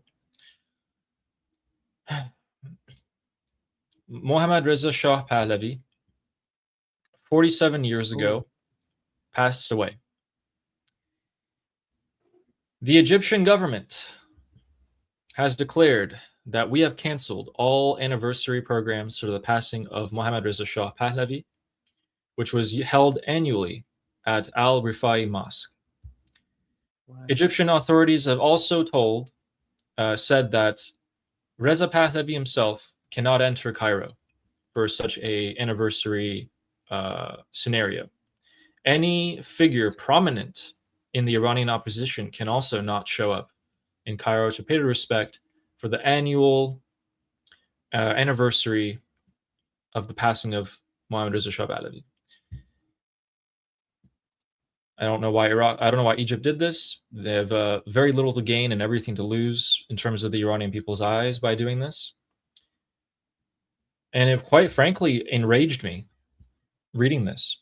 The only thing that is stopping me from saying anything is that Shah Banu Farah Pahlavi, so the empress who was married to Mohammad Shah Pahlavi, came out today in an Instagram post and said that basically we are above this. We Iranians are above this. I ask you not to basically attack Egypt for this decision. Let's respect it. So again, her kind soul, out of respect for her, I'm not going to say anything. Otherwise, I would have words for Egypt. And this has personally significantly changed my opinion of the current Egyptian government. Now, everyone is free to decide for themselves. That's all I'm going to say. Why do you think Egypt made that decision? What leverage does Islam? This is obviously some pressure from the Islamic Republic or some fear they have over the Islamic Republic. Yeah, so the Islamic Republic probably came to them and said, I know the anniversary is coming up soon. I don't want any press. I don't want any pictures. I don't want Reza Pahlavi in Egypt. Close it all off. Cancel it. And the Egyptian government was like, yes, sir. IRGC, yes, sir. Whatever you say, sir. You want to know the silver lining to this? There's a silver lining to this. What's that? This shows how threatened the Islamic Republic right now is by the Pahlavi movement. They never did this. They never did this before. They're doing it now. They must be threatened by Pahlavi more than ever before. That is true. That is true. So again, real quick, someone's asking what happened. Egypt canceled the anniversary ceremony for the passing of Mohammad Reza Pahlavi, the last Shah of Iran. It's happened every single year. All the Pahlavi family and anyone was free to attend. They've canceled it, not only for this year, but indefinitely. And they have barred Reza Pahlavi and everyone from the Iranian opposition from showing up. Farah Pahlavi, the empress, has asked us Iranians basically to respect Egypt's decision on this. That is the best way I could put it. We will remember this, though. Egypt. Yes. Oh, yeah. So I'm just saying there's like not much to gain and everything to lose by doing this. So there's our detour in Misr, in Egypt. Quick little Bab el-Mandeb update. We are seeing some more pressures being added onto ships trying to pass by. So here's a quick little list of the Bab el-Mandeb and Strait of Hormuz attacks. The Bab el-Mandeb is actually missing one, so I'll tell you. So the Bab el-Mandeb Strait is saying that on July 1st, there was an illegal boarding where the crew of the ship was forced to retreat into the anti-piracy room on their ship. and put out a distress signal. And then on the same day, another ship was approached by machine guns and RPGs and fired upon, but then the boats eventually backed off. I guess the ship had security. Then on July 5th, a ship was attacked and boarded by more Houthis. So these are all Houthis in the Bab el-Mandeb, and they've been active this week. Past 7 days, there's been 3 or 4 attacks. In the Strait of Hormuz, you guys all know what's happening, so I don't even say that. July, the day before, today, 3 more ships. We've had 4 ships in the last 2 days be attacked. And now, the most significant part of this Strait of Hormuz situation is that the IRGC have declared, at least they passed down the order to their navy in the Strait of Hormuz. No more ships can get through. That's it. Close it completely. No traffic. No one. So yeah.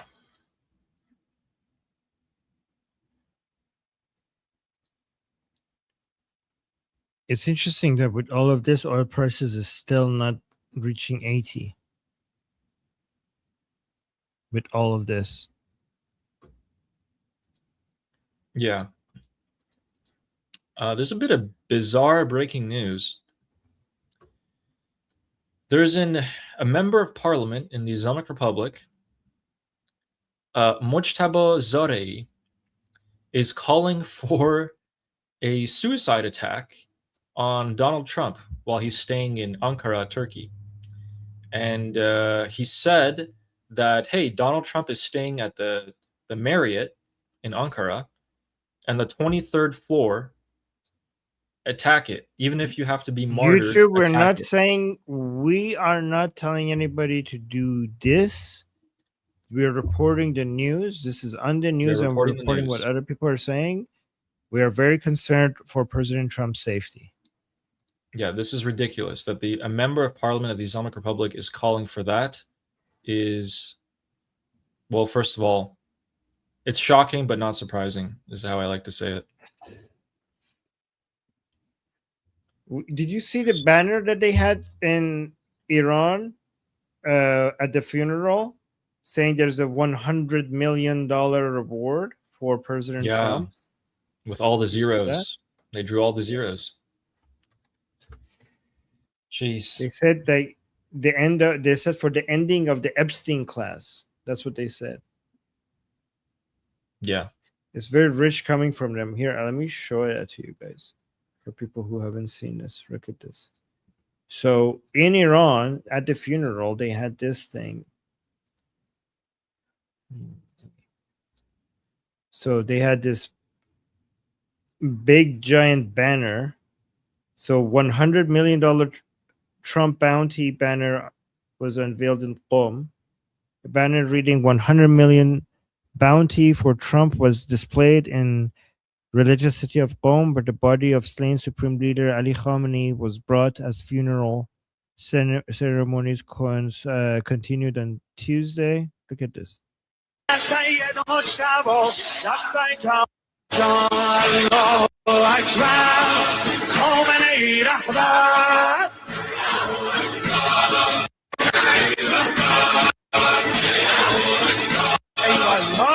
So if you look at this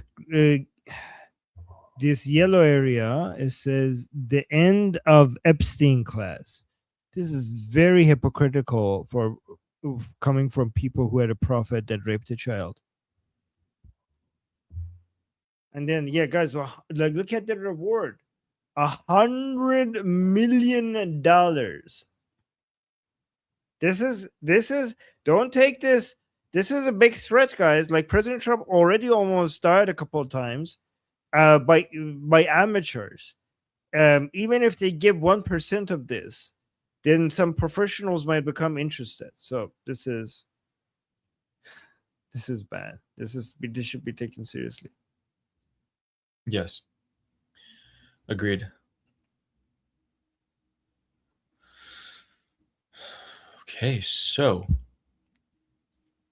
we have some alligrams if you guys want to see those. Yes. Telegram messages. So yeah, quick update for anyone who doesn't know. I go into the Telegram channels of pro IRGC supporters who talk about politics in the Islamic Republic, and I read through their messages and I grab some of them, which are either indicative of what IRGC supporters are thinking, or funny, or etc. Just things I'd like to share with you guys. So, going on to our first one, we got this one.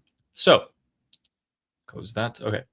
So, someone, Mohammed Hussein, in this group said, maybe these negotiations are a deception and they're buying time and oil and etc. And this guy replies to him, and he's like, are they gonna build the bomb like on planet Earth? Like he's trying to make some sarcastic comments. And he's saying, I personally asked one of the nuclear energy experts of the Islamic Republic how long it would take them to build an atomic bomb. The expert said less than a week. So, dear friend, please don't make ridiculous excuses that the Americans are just trying to buy time with the negotiations.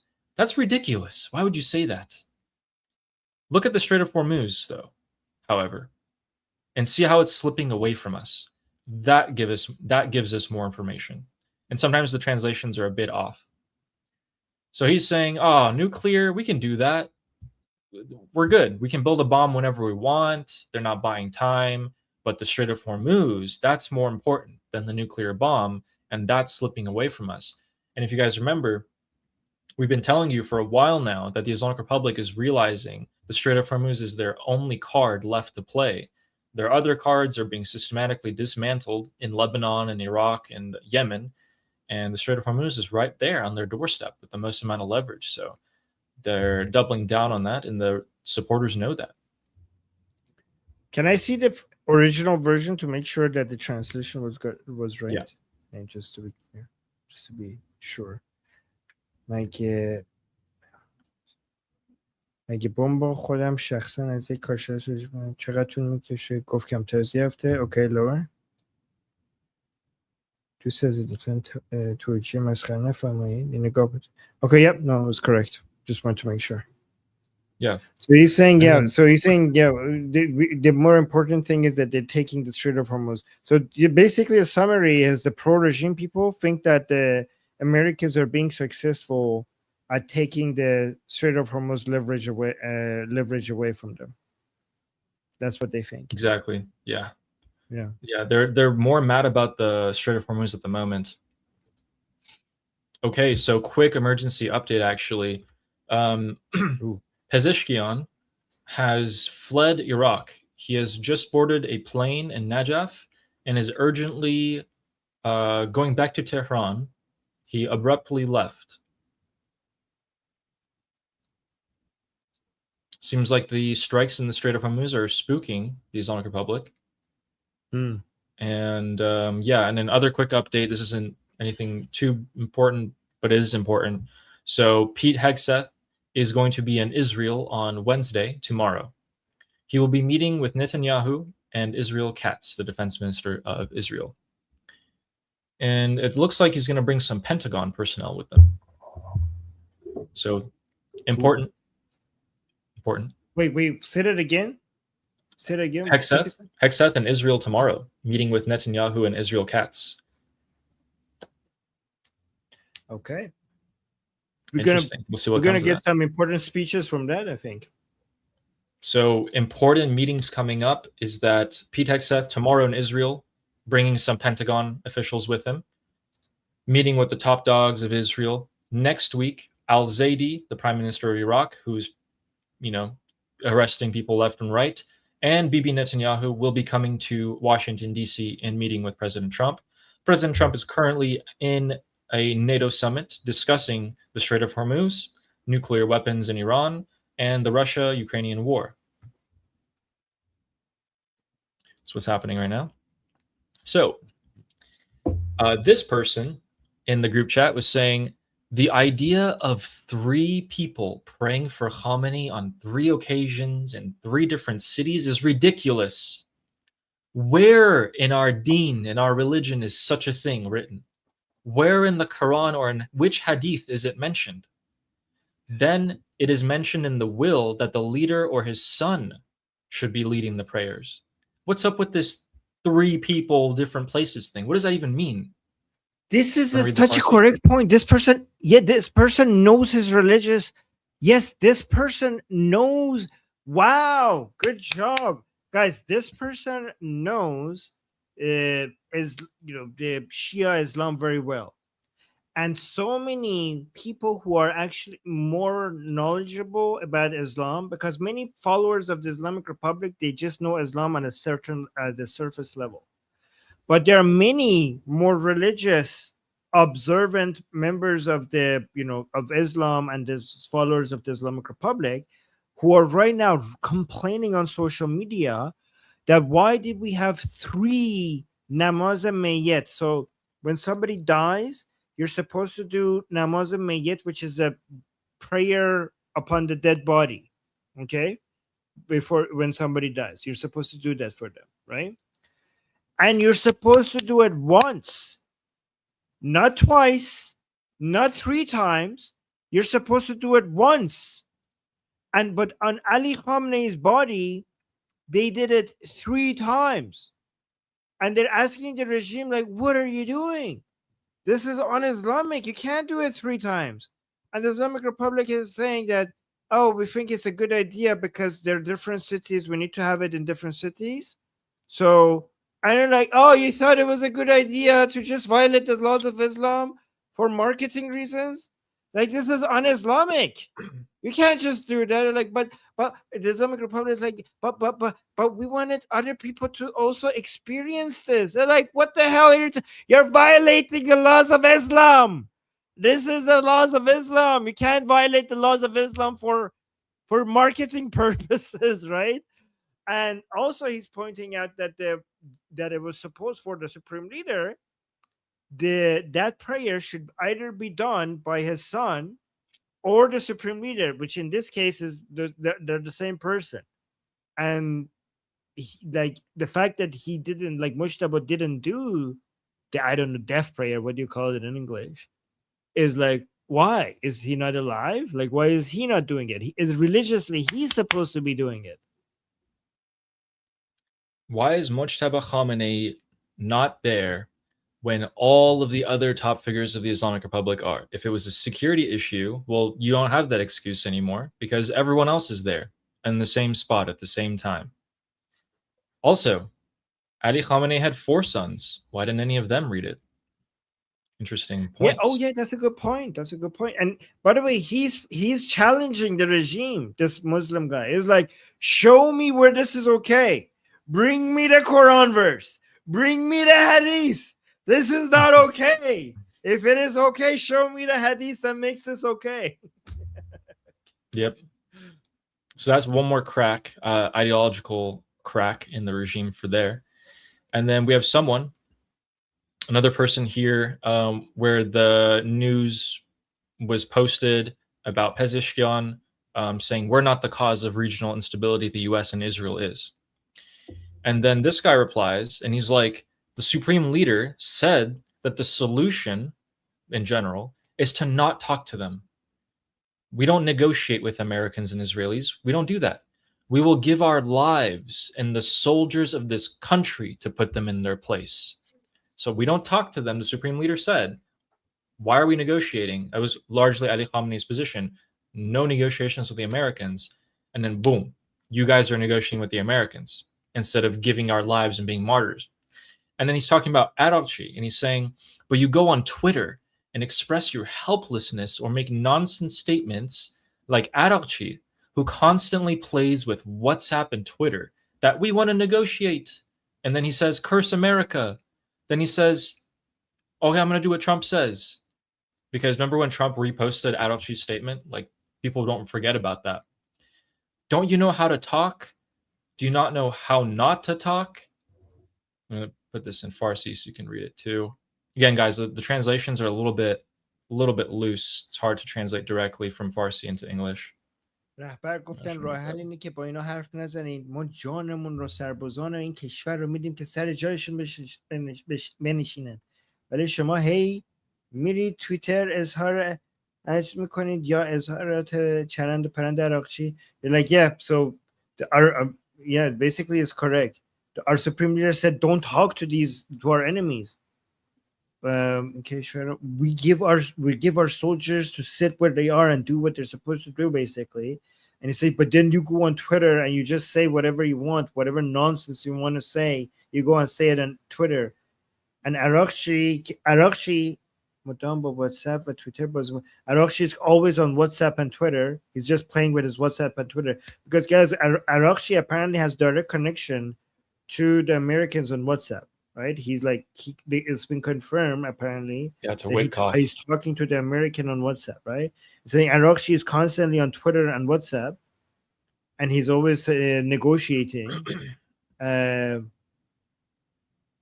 یا به آمریکا فوش میدهند یا به حرفای ترامپ رو انجام میدن که میخوایم مذاکره کنیم. So he swears at America, but then does the things that Trump wants him to do.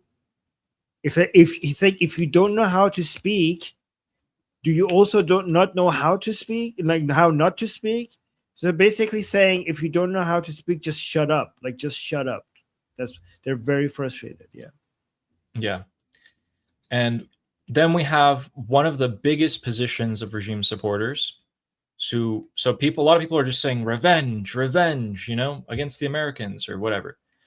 And this guy comes in and he's replying to one of these people saying, just enough talk, just revenge. And he's like, what revenge, dude? And like in Farsi, when you say baba to someone, it means like, dude. It's not like you're not actually calling them dad. It's like, what revenge, dude? What revenge do you have in your heart? Like, what do you see? The country's in turmoil. Everything has increased tenfold, the prices. They were able to fill one mosque in Tehran for the funeral. A flood of 10 million people came out for the funeral of Imam Rahmatullah. Not to mention that Mojtaba himself wasn't at the ceremony. So what are you saying, revenge? We got some problems here at home. We got to take care of those.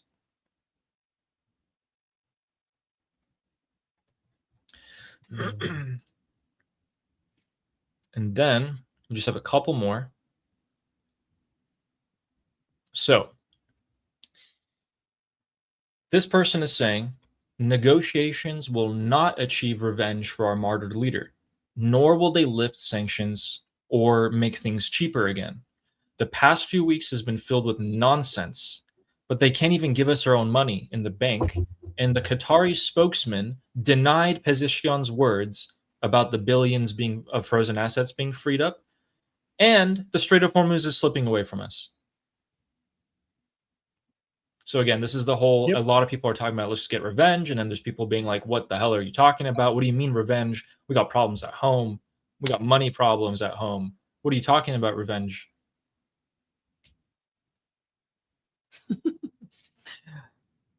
So Sarah was saying, I love that they're becoming more self-aware.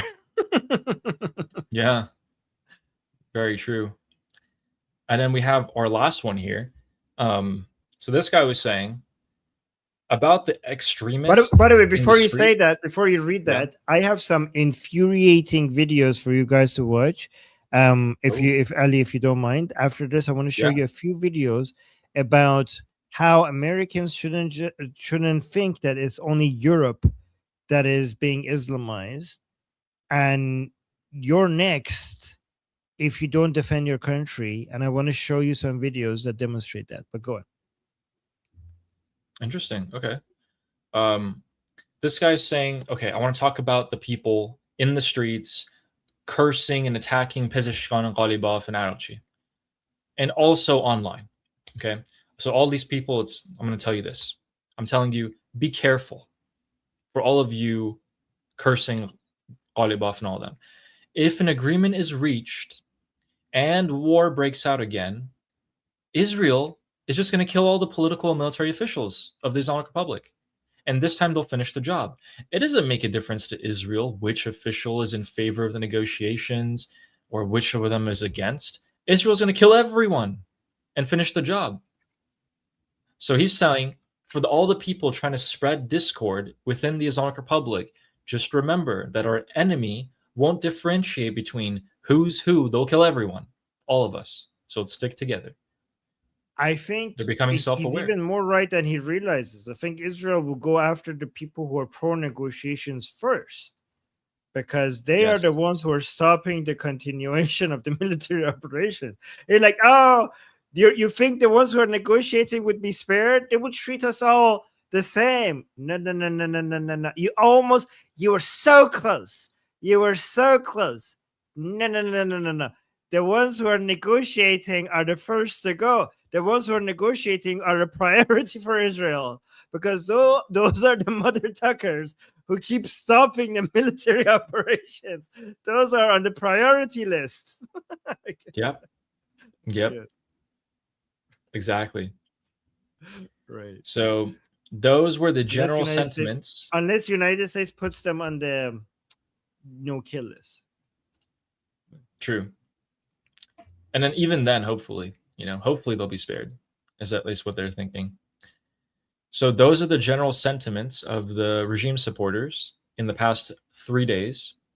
I'm going to go ahead tonight and check more about what they're saying, because we had a ton of strikes tonight. So let's see what they're going to say about that. Here's the thing. Here's what I'm thinking. The strikes tonight were very heavy, very extensive. The regime supporters are not going to be happy about that. Not happy at all, especially now that the funeral is happening as well. So it's compounding all of these different issues together. And I'm curious to see what they're going to talk about today. There's already a ton of messages. So as of today, today there's a couple thousand messages in there that I'm going to go through a lot of them and see what we can find and give it to you guys tomorrow. All right. So let me show you. Before we go to the super chats, after this we'll go to super chats. But let me just show you a few videos. So this is in New York City. People spitting at this driver, these Muslims, saying, "You effing dumb bitch! I love Hamas. Open your window." So this is in New York. Watch this. You dumb bitch! Fuck you! Fuck you! This is the Palestinian movement people. You fucking dumb bitch! Fuck you! Fuck you! Stupid, yeah, triangle Hamas. I You love fucking Hamas. dumb bitch. Yeah. You stupid hoe. Stupid, open your window, dummy. Open your window, now you're scared.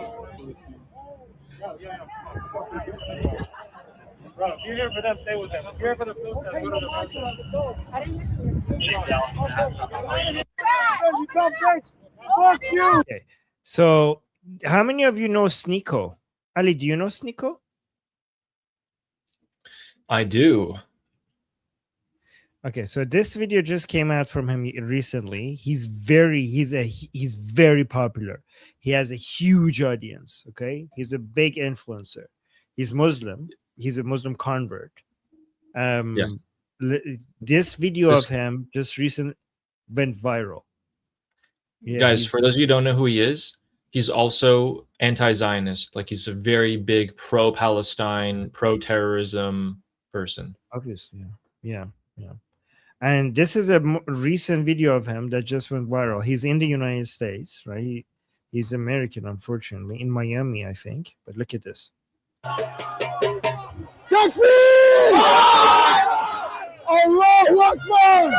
Oh no! Fuck you! This is the Islamic Republic of New Yorkistan. Islam will be in every household. Inshallah, the whole world is Muslim. Welcome to Mamdani's New York. You see this city? You see how it looks? Inshallah, your city looks just like this too. Wow. So they're in New York. So let's go. Takbir! So takbir and is a call out for Allahu Akbar. People say Allahu Akbar. Allahu Akbar! Oh no! So making fun of people who are worried that Muslims are taking over New York. Oh no! Fuck you! This is the Islamic Republic of New Yorkistan. The Islamic Republic of New Yorkistan. Islam will be in every household. Inshallah, the whole world is Muslim. Welcome to Mamdani's New York. You see this city? You see how it looks? Inshallah, your city looks just like this too. So what do you think about that? This guy is what you call a professional provocateur. He does his best to rage bait and rile people up to get a reaction out of them. And he's a grifter. And right now, he's choosing to be very full of hatred for the Jews. And he thinks that the best way he can fight Zionism is by promoting Islam. And what do you think, Armin? Do you think that's right? I think that's a pretty good way to fight Zionism, actually. Okay, I'm sensing some sarcasm there, but he is a growing movement. He has a huge following base, and he's becoming more and more popular. And a lot of very young people, very young people, and a lot of people support this. And he's not anti-Zionist; he's just anti-Jew. Anti-Zionist is cover for being a Jew hater. Look at him here, guys. This is a big deal. This is a big influencer. There are a lot of young people in the United States that follow and respect this guy. Watch this. Fuck your dog. Fuck your dog. Keep your dog home. I don't care. It's not cute. I don't want to pet it. I don't want to touch your dog. Dogs are haram for a reason, and this was a sign from Allah. There's shit all over my fucking rug. Dogs are gross. Have a child. God wants us to have kids, not to have a bunch of fucking dogs. Everybody in Miami pushing around a little Frenchie, putting a dog in a stroller. Have a kid. You're weird. Fuck dogs.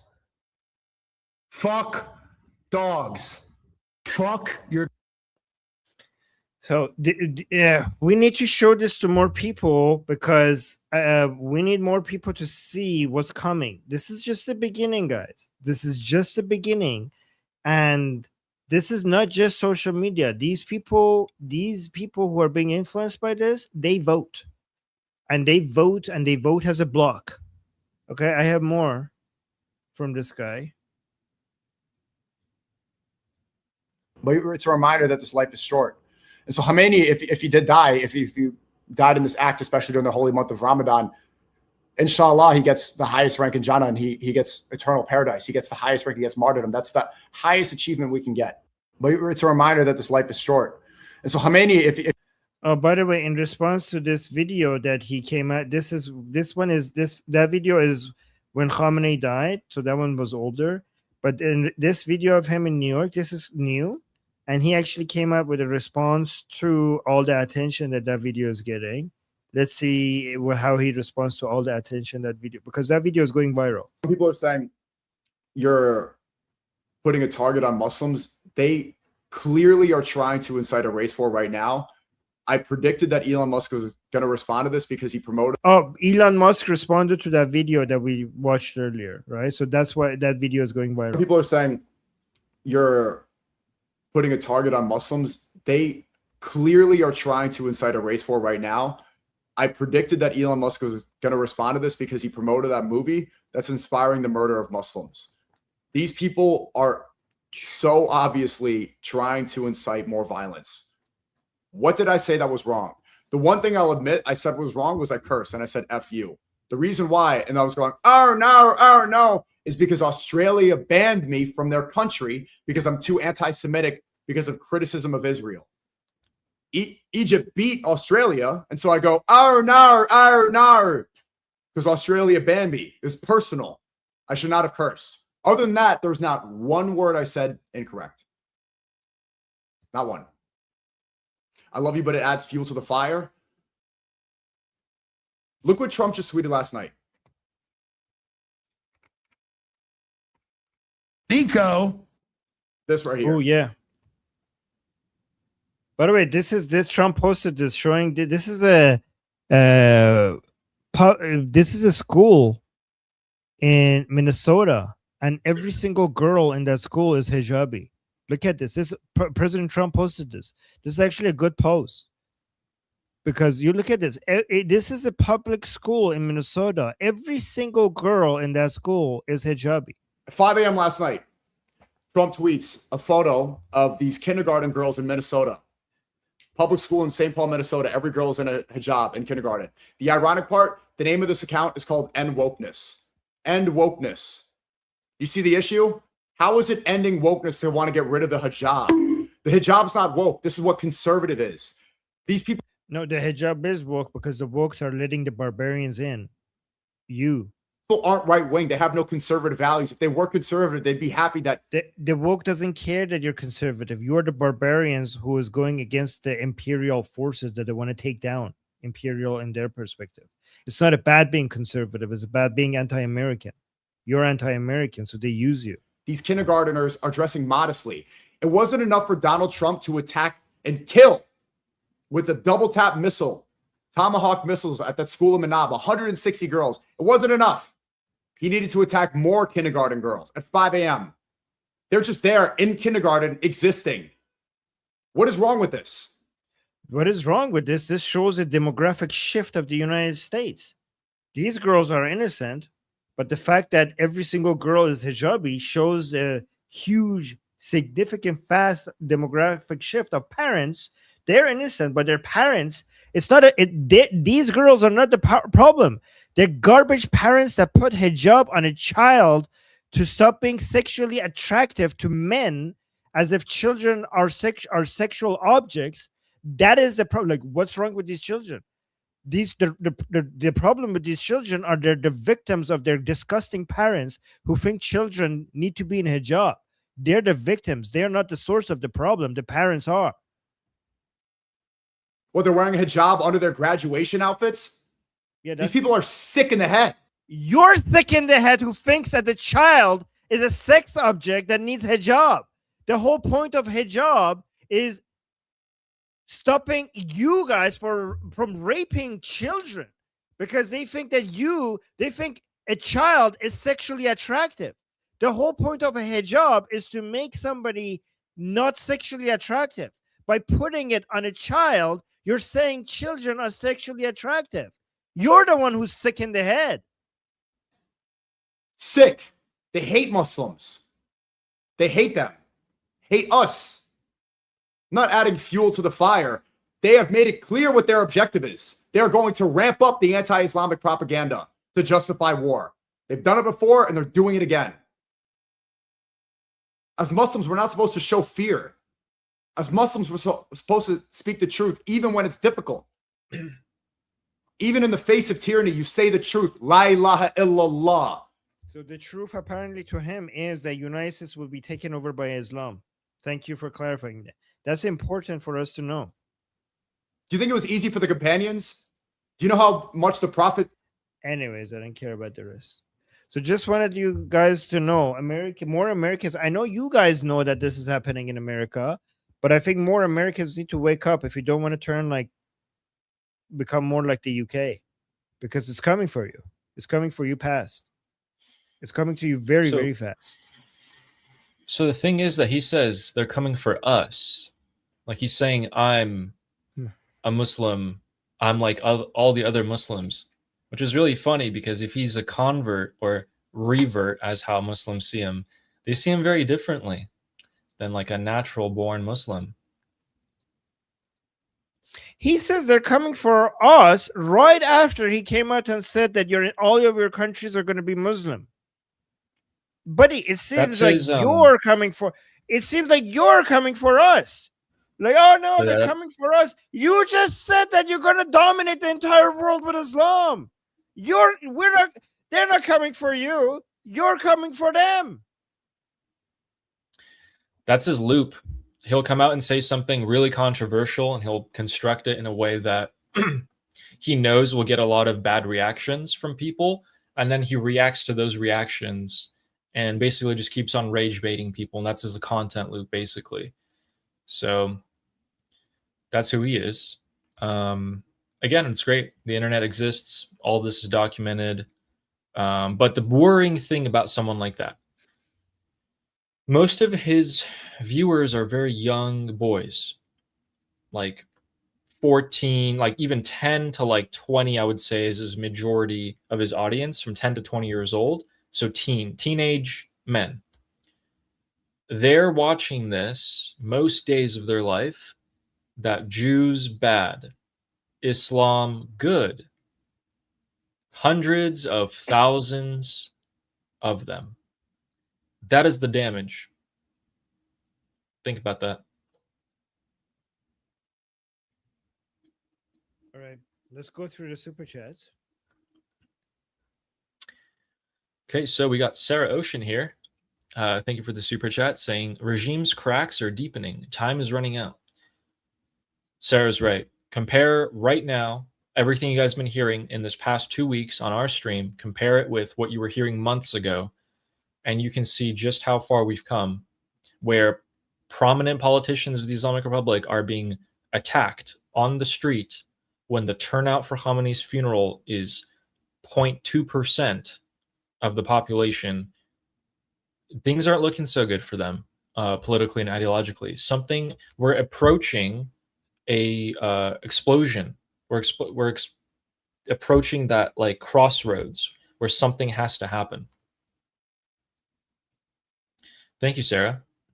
John saying that again, which means bring back laicity. I don't know what's laicity. Don't know. It's okay. For people who get it, they will get it. You don't Gotcha. have to... Separation of church and state, basically. Okay, cool. Oh no, laïcité. I'm down for that. Laïcité. It's not laïcité. Oh wait, this is actually good that we you check this out. So it's not laïcité, it's laïcité. I didn't know how they write it. So he's saying in Turkish to bring back laïcité. To be fair, Turkey never had laïcité. They had something. Ataturk has something else. I still appreciate Ataturk, but it wasn't laïcité. But yeah, I appreciate Ataturk. Yeah, I appreciate Ataturk. Ataturk was trying to. Yes. Thank you, John. We respect Ataturk because of our Reza Shah was inspired by Ataturk. Yeah. Yeah. And Amir the Cricket, who gifted 10 Liberty Politics memberships. Thank you very much. Very kind of you, Amir. Thank you. Very appreciated. And very kind. And Lior saying for more kitty treats. You guys killing it tonight. Thank you very much. Thank you, much guys. Appreciated. Thank you. And thank you, Amir, for always giving us gifts. Appreciate that. And steak and beans also. And nail bunny. Everyone, thank you. Yeah. And speaking of someone who gives us gifts, Sarah saying 10 out of 10 here too. What? Love you both. Sarah was cheering people, trying to get you to your goal and your channel. She was like, "Come on, guys, let's get Ali to his goal." So that was so sweet. I saw that. Thank you very much. Appreciate that. Very kind. Everyone's been really nice. It's YouTube's just going really well. It's been like 2 months now, so thank you again. Thank you. And Hezi saying 11 out of 10 because we don't stop at the goal. Oh, thank you. Thank you, Hezi. Thank you, Hezi. And I like the energy. And Joanne saying, I can't wait to see beautiful things and beautiful people after this is over. Iranian women are supermodels and great musicians and etc. I bet there are many smart people who will do big things. Absolutely. Take a look at the diaspora that had to leave Iran and where they are now. We're like the second most successful demographic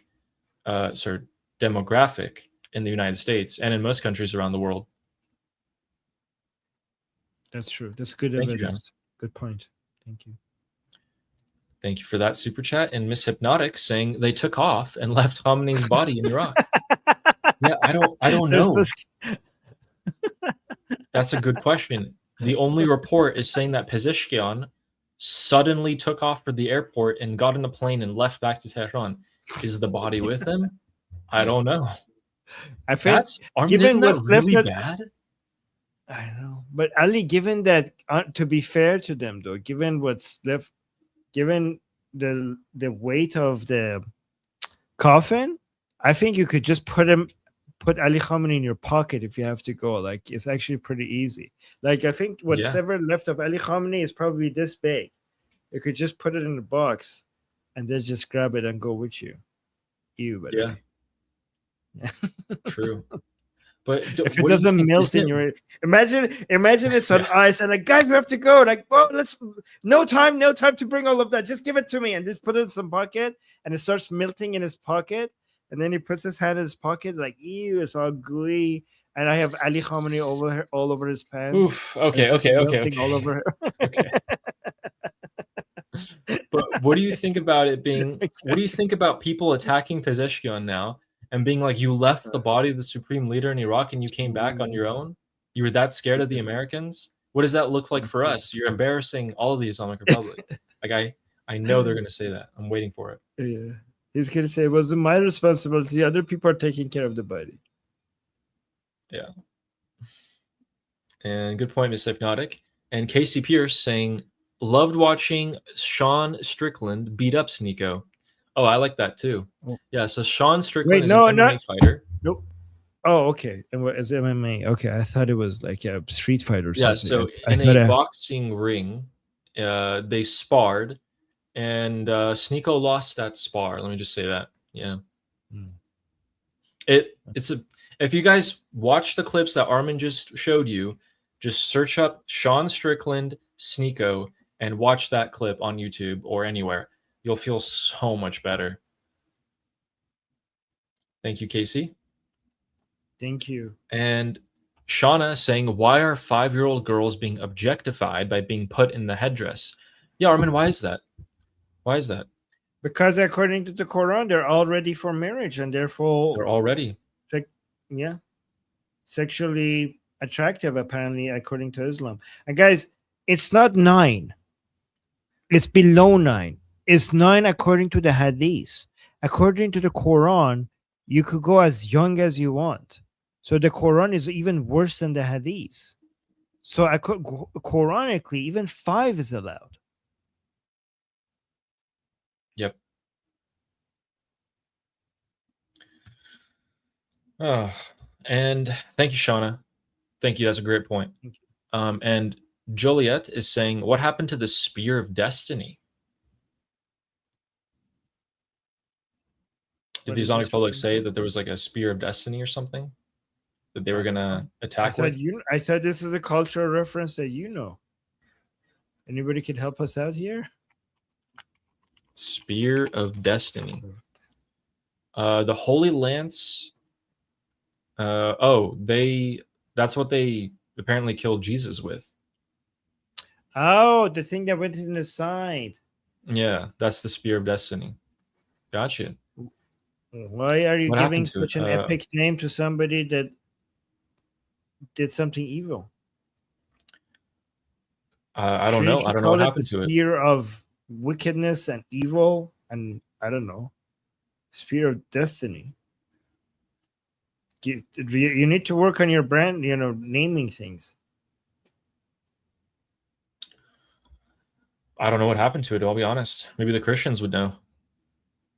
Yeah, probably. Somebody's going to lecture us in the comment section.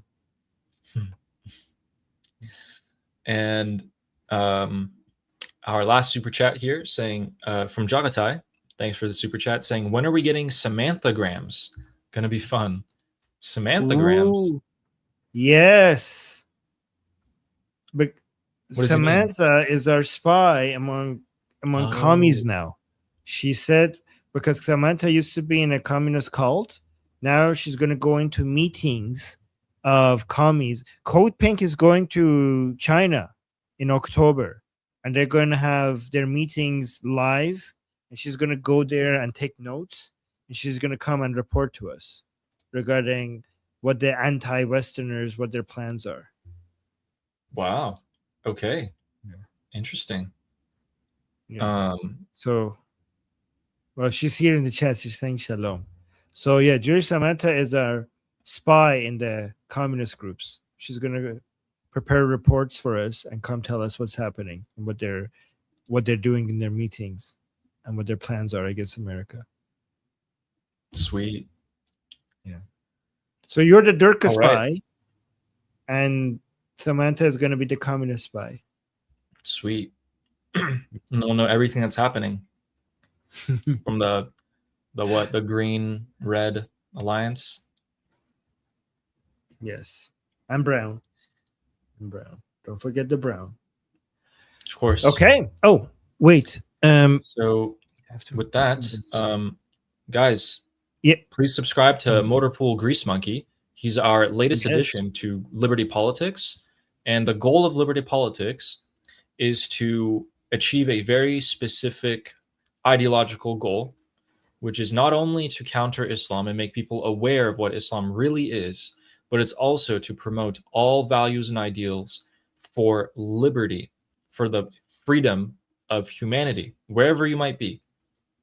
Wherever you may be oppressed, we are going to show you that there are other ideological systems you can believe in other than communism, other than Islam, which is a worldview. And largely, they're aligned with Western values. So Motorpool Grease Monkey talks about those Western values, specifically about America, the United States. And he goes live right after we do. Yeah, he's going to go live. Let me put the link to his channel in the chat. He's going to go live right after us. So go and support him over there. And oh, look at this. He has a new thumbnail. This is his new stream. Oh, wait, you can't see it. Oh, there we go. So he's going to go live in pretty soon, right after us. Wait, you can't see it over here. You have to. Oh, here. Same dog, different color. You basically is the woke left and the woke right.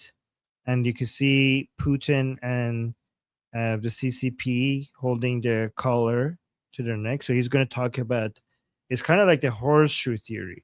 So anyways, so right after, again, I put the link to his channel. Right after we go live, he's going to go live as well. So subscribe to Liberty Politics on YouTube. Subscribe to Motor Grease Monkey because he's going to be talking about American politics.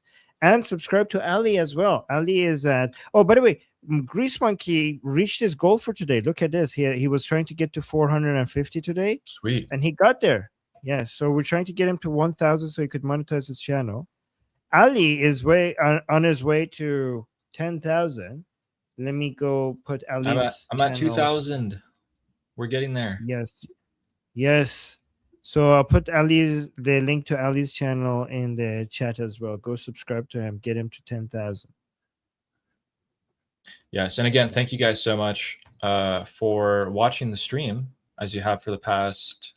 It's been 2 months now that I started. So, yeah. We got 2 more super chats while we were showing. Oh, Grease Monkey. Yes. So we have a super chat here from File saying, "I won't forget that time Sneeko danced and pointed guns at the camera in his debate with Nick Matau that he lost." Sneeko's never won a debate. Yes. Like, how can you, as a pro, if you're advocating for Islam and your topic is Islam, how could you possibly win any argument? It's just it's stacked against you from the beginning. That's a good point. Thank you, File. And Rod is saying, if you're looking for a reason to get mad at the government, Governor Waltz of Minnesota, it's my understanding that he changed the state flag without a vote. What is that symbol? Okay. I'm assuming that's more like pro Islam or something. Flag Minnesota. Nope. I don't know. I don't think it's so. But... Okay. Anyways, thank you Rod. for letting us know. Yeah. Yep. And then last comment, Sarah was saying, "Thank you, Armin Ali. Great show as always." Well, thank you, Sarah, for telling us. I appreciate you telling us. Thank you very much. Appreciate that. All right, guys. So go watch Grease Monkey on his channel, Motorpool Grease Monkey. He's going to be focusing on America-related politics. And that's for me and Ali. We're going to be again here with you guys. Same time tomorrow. So make sure you subscribe and hit the bell notification so that you don't miss it. Also, don't forget to like. These likes do make a difference. And we really appreciate them. We do really appreciate them. It means a lot to us. So like the stream, leave comments, share the stream to anybody, to boys, girls, circles, friends, enemies, anybody, your cats, your dog, your fish, whatever. Okay, just get these channels growing because we're trying to get in front of more people. Thank you so much. And until same time tomorrow, Israel Chai. Am Israel Chai. Slava Slava Ukrainia. Ukrainia. Cuba Libre. Cuba Libre. Long live Long live America. America. Javicha. Javicho. Payende Iran. Iran. See you guys tomorrow.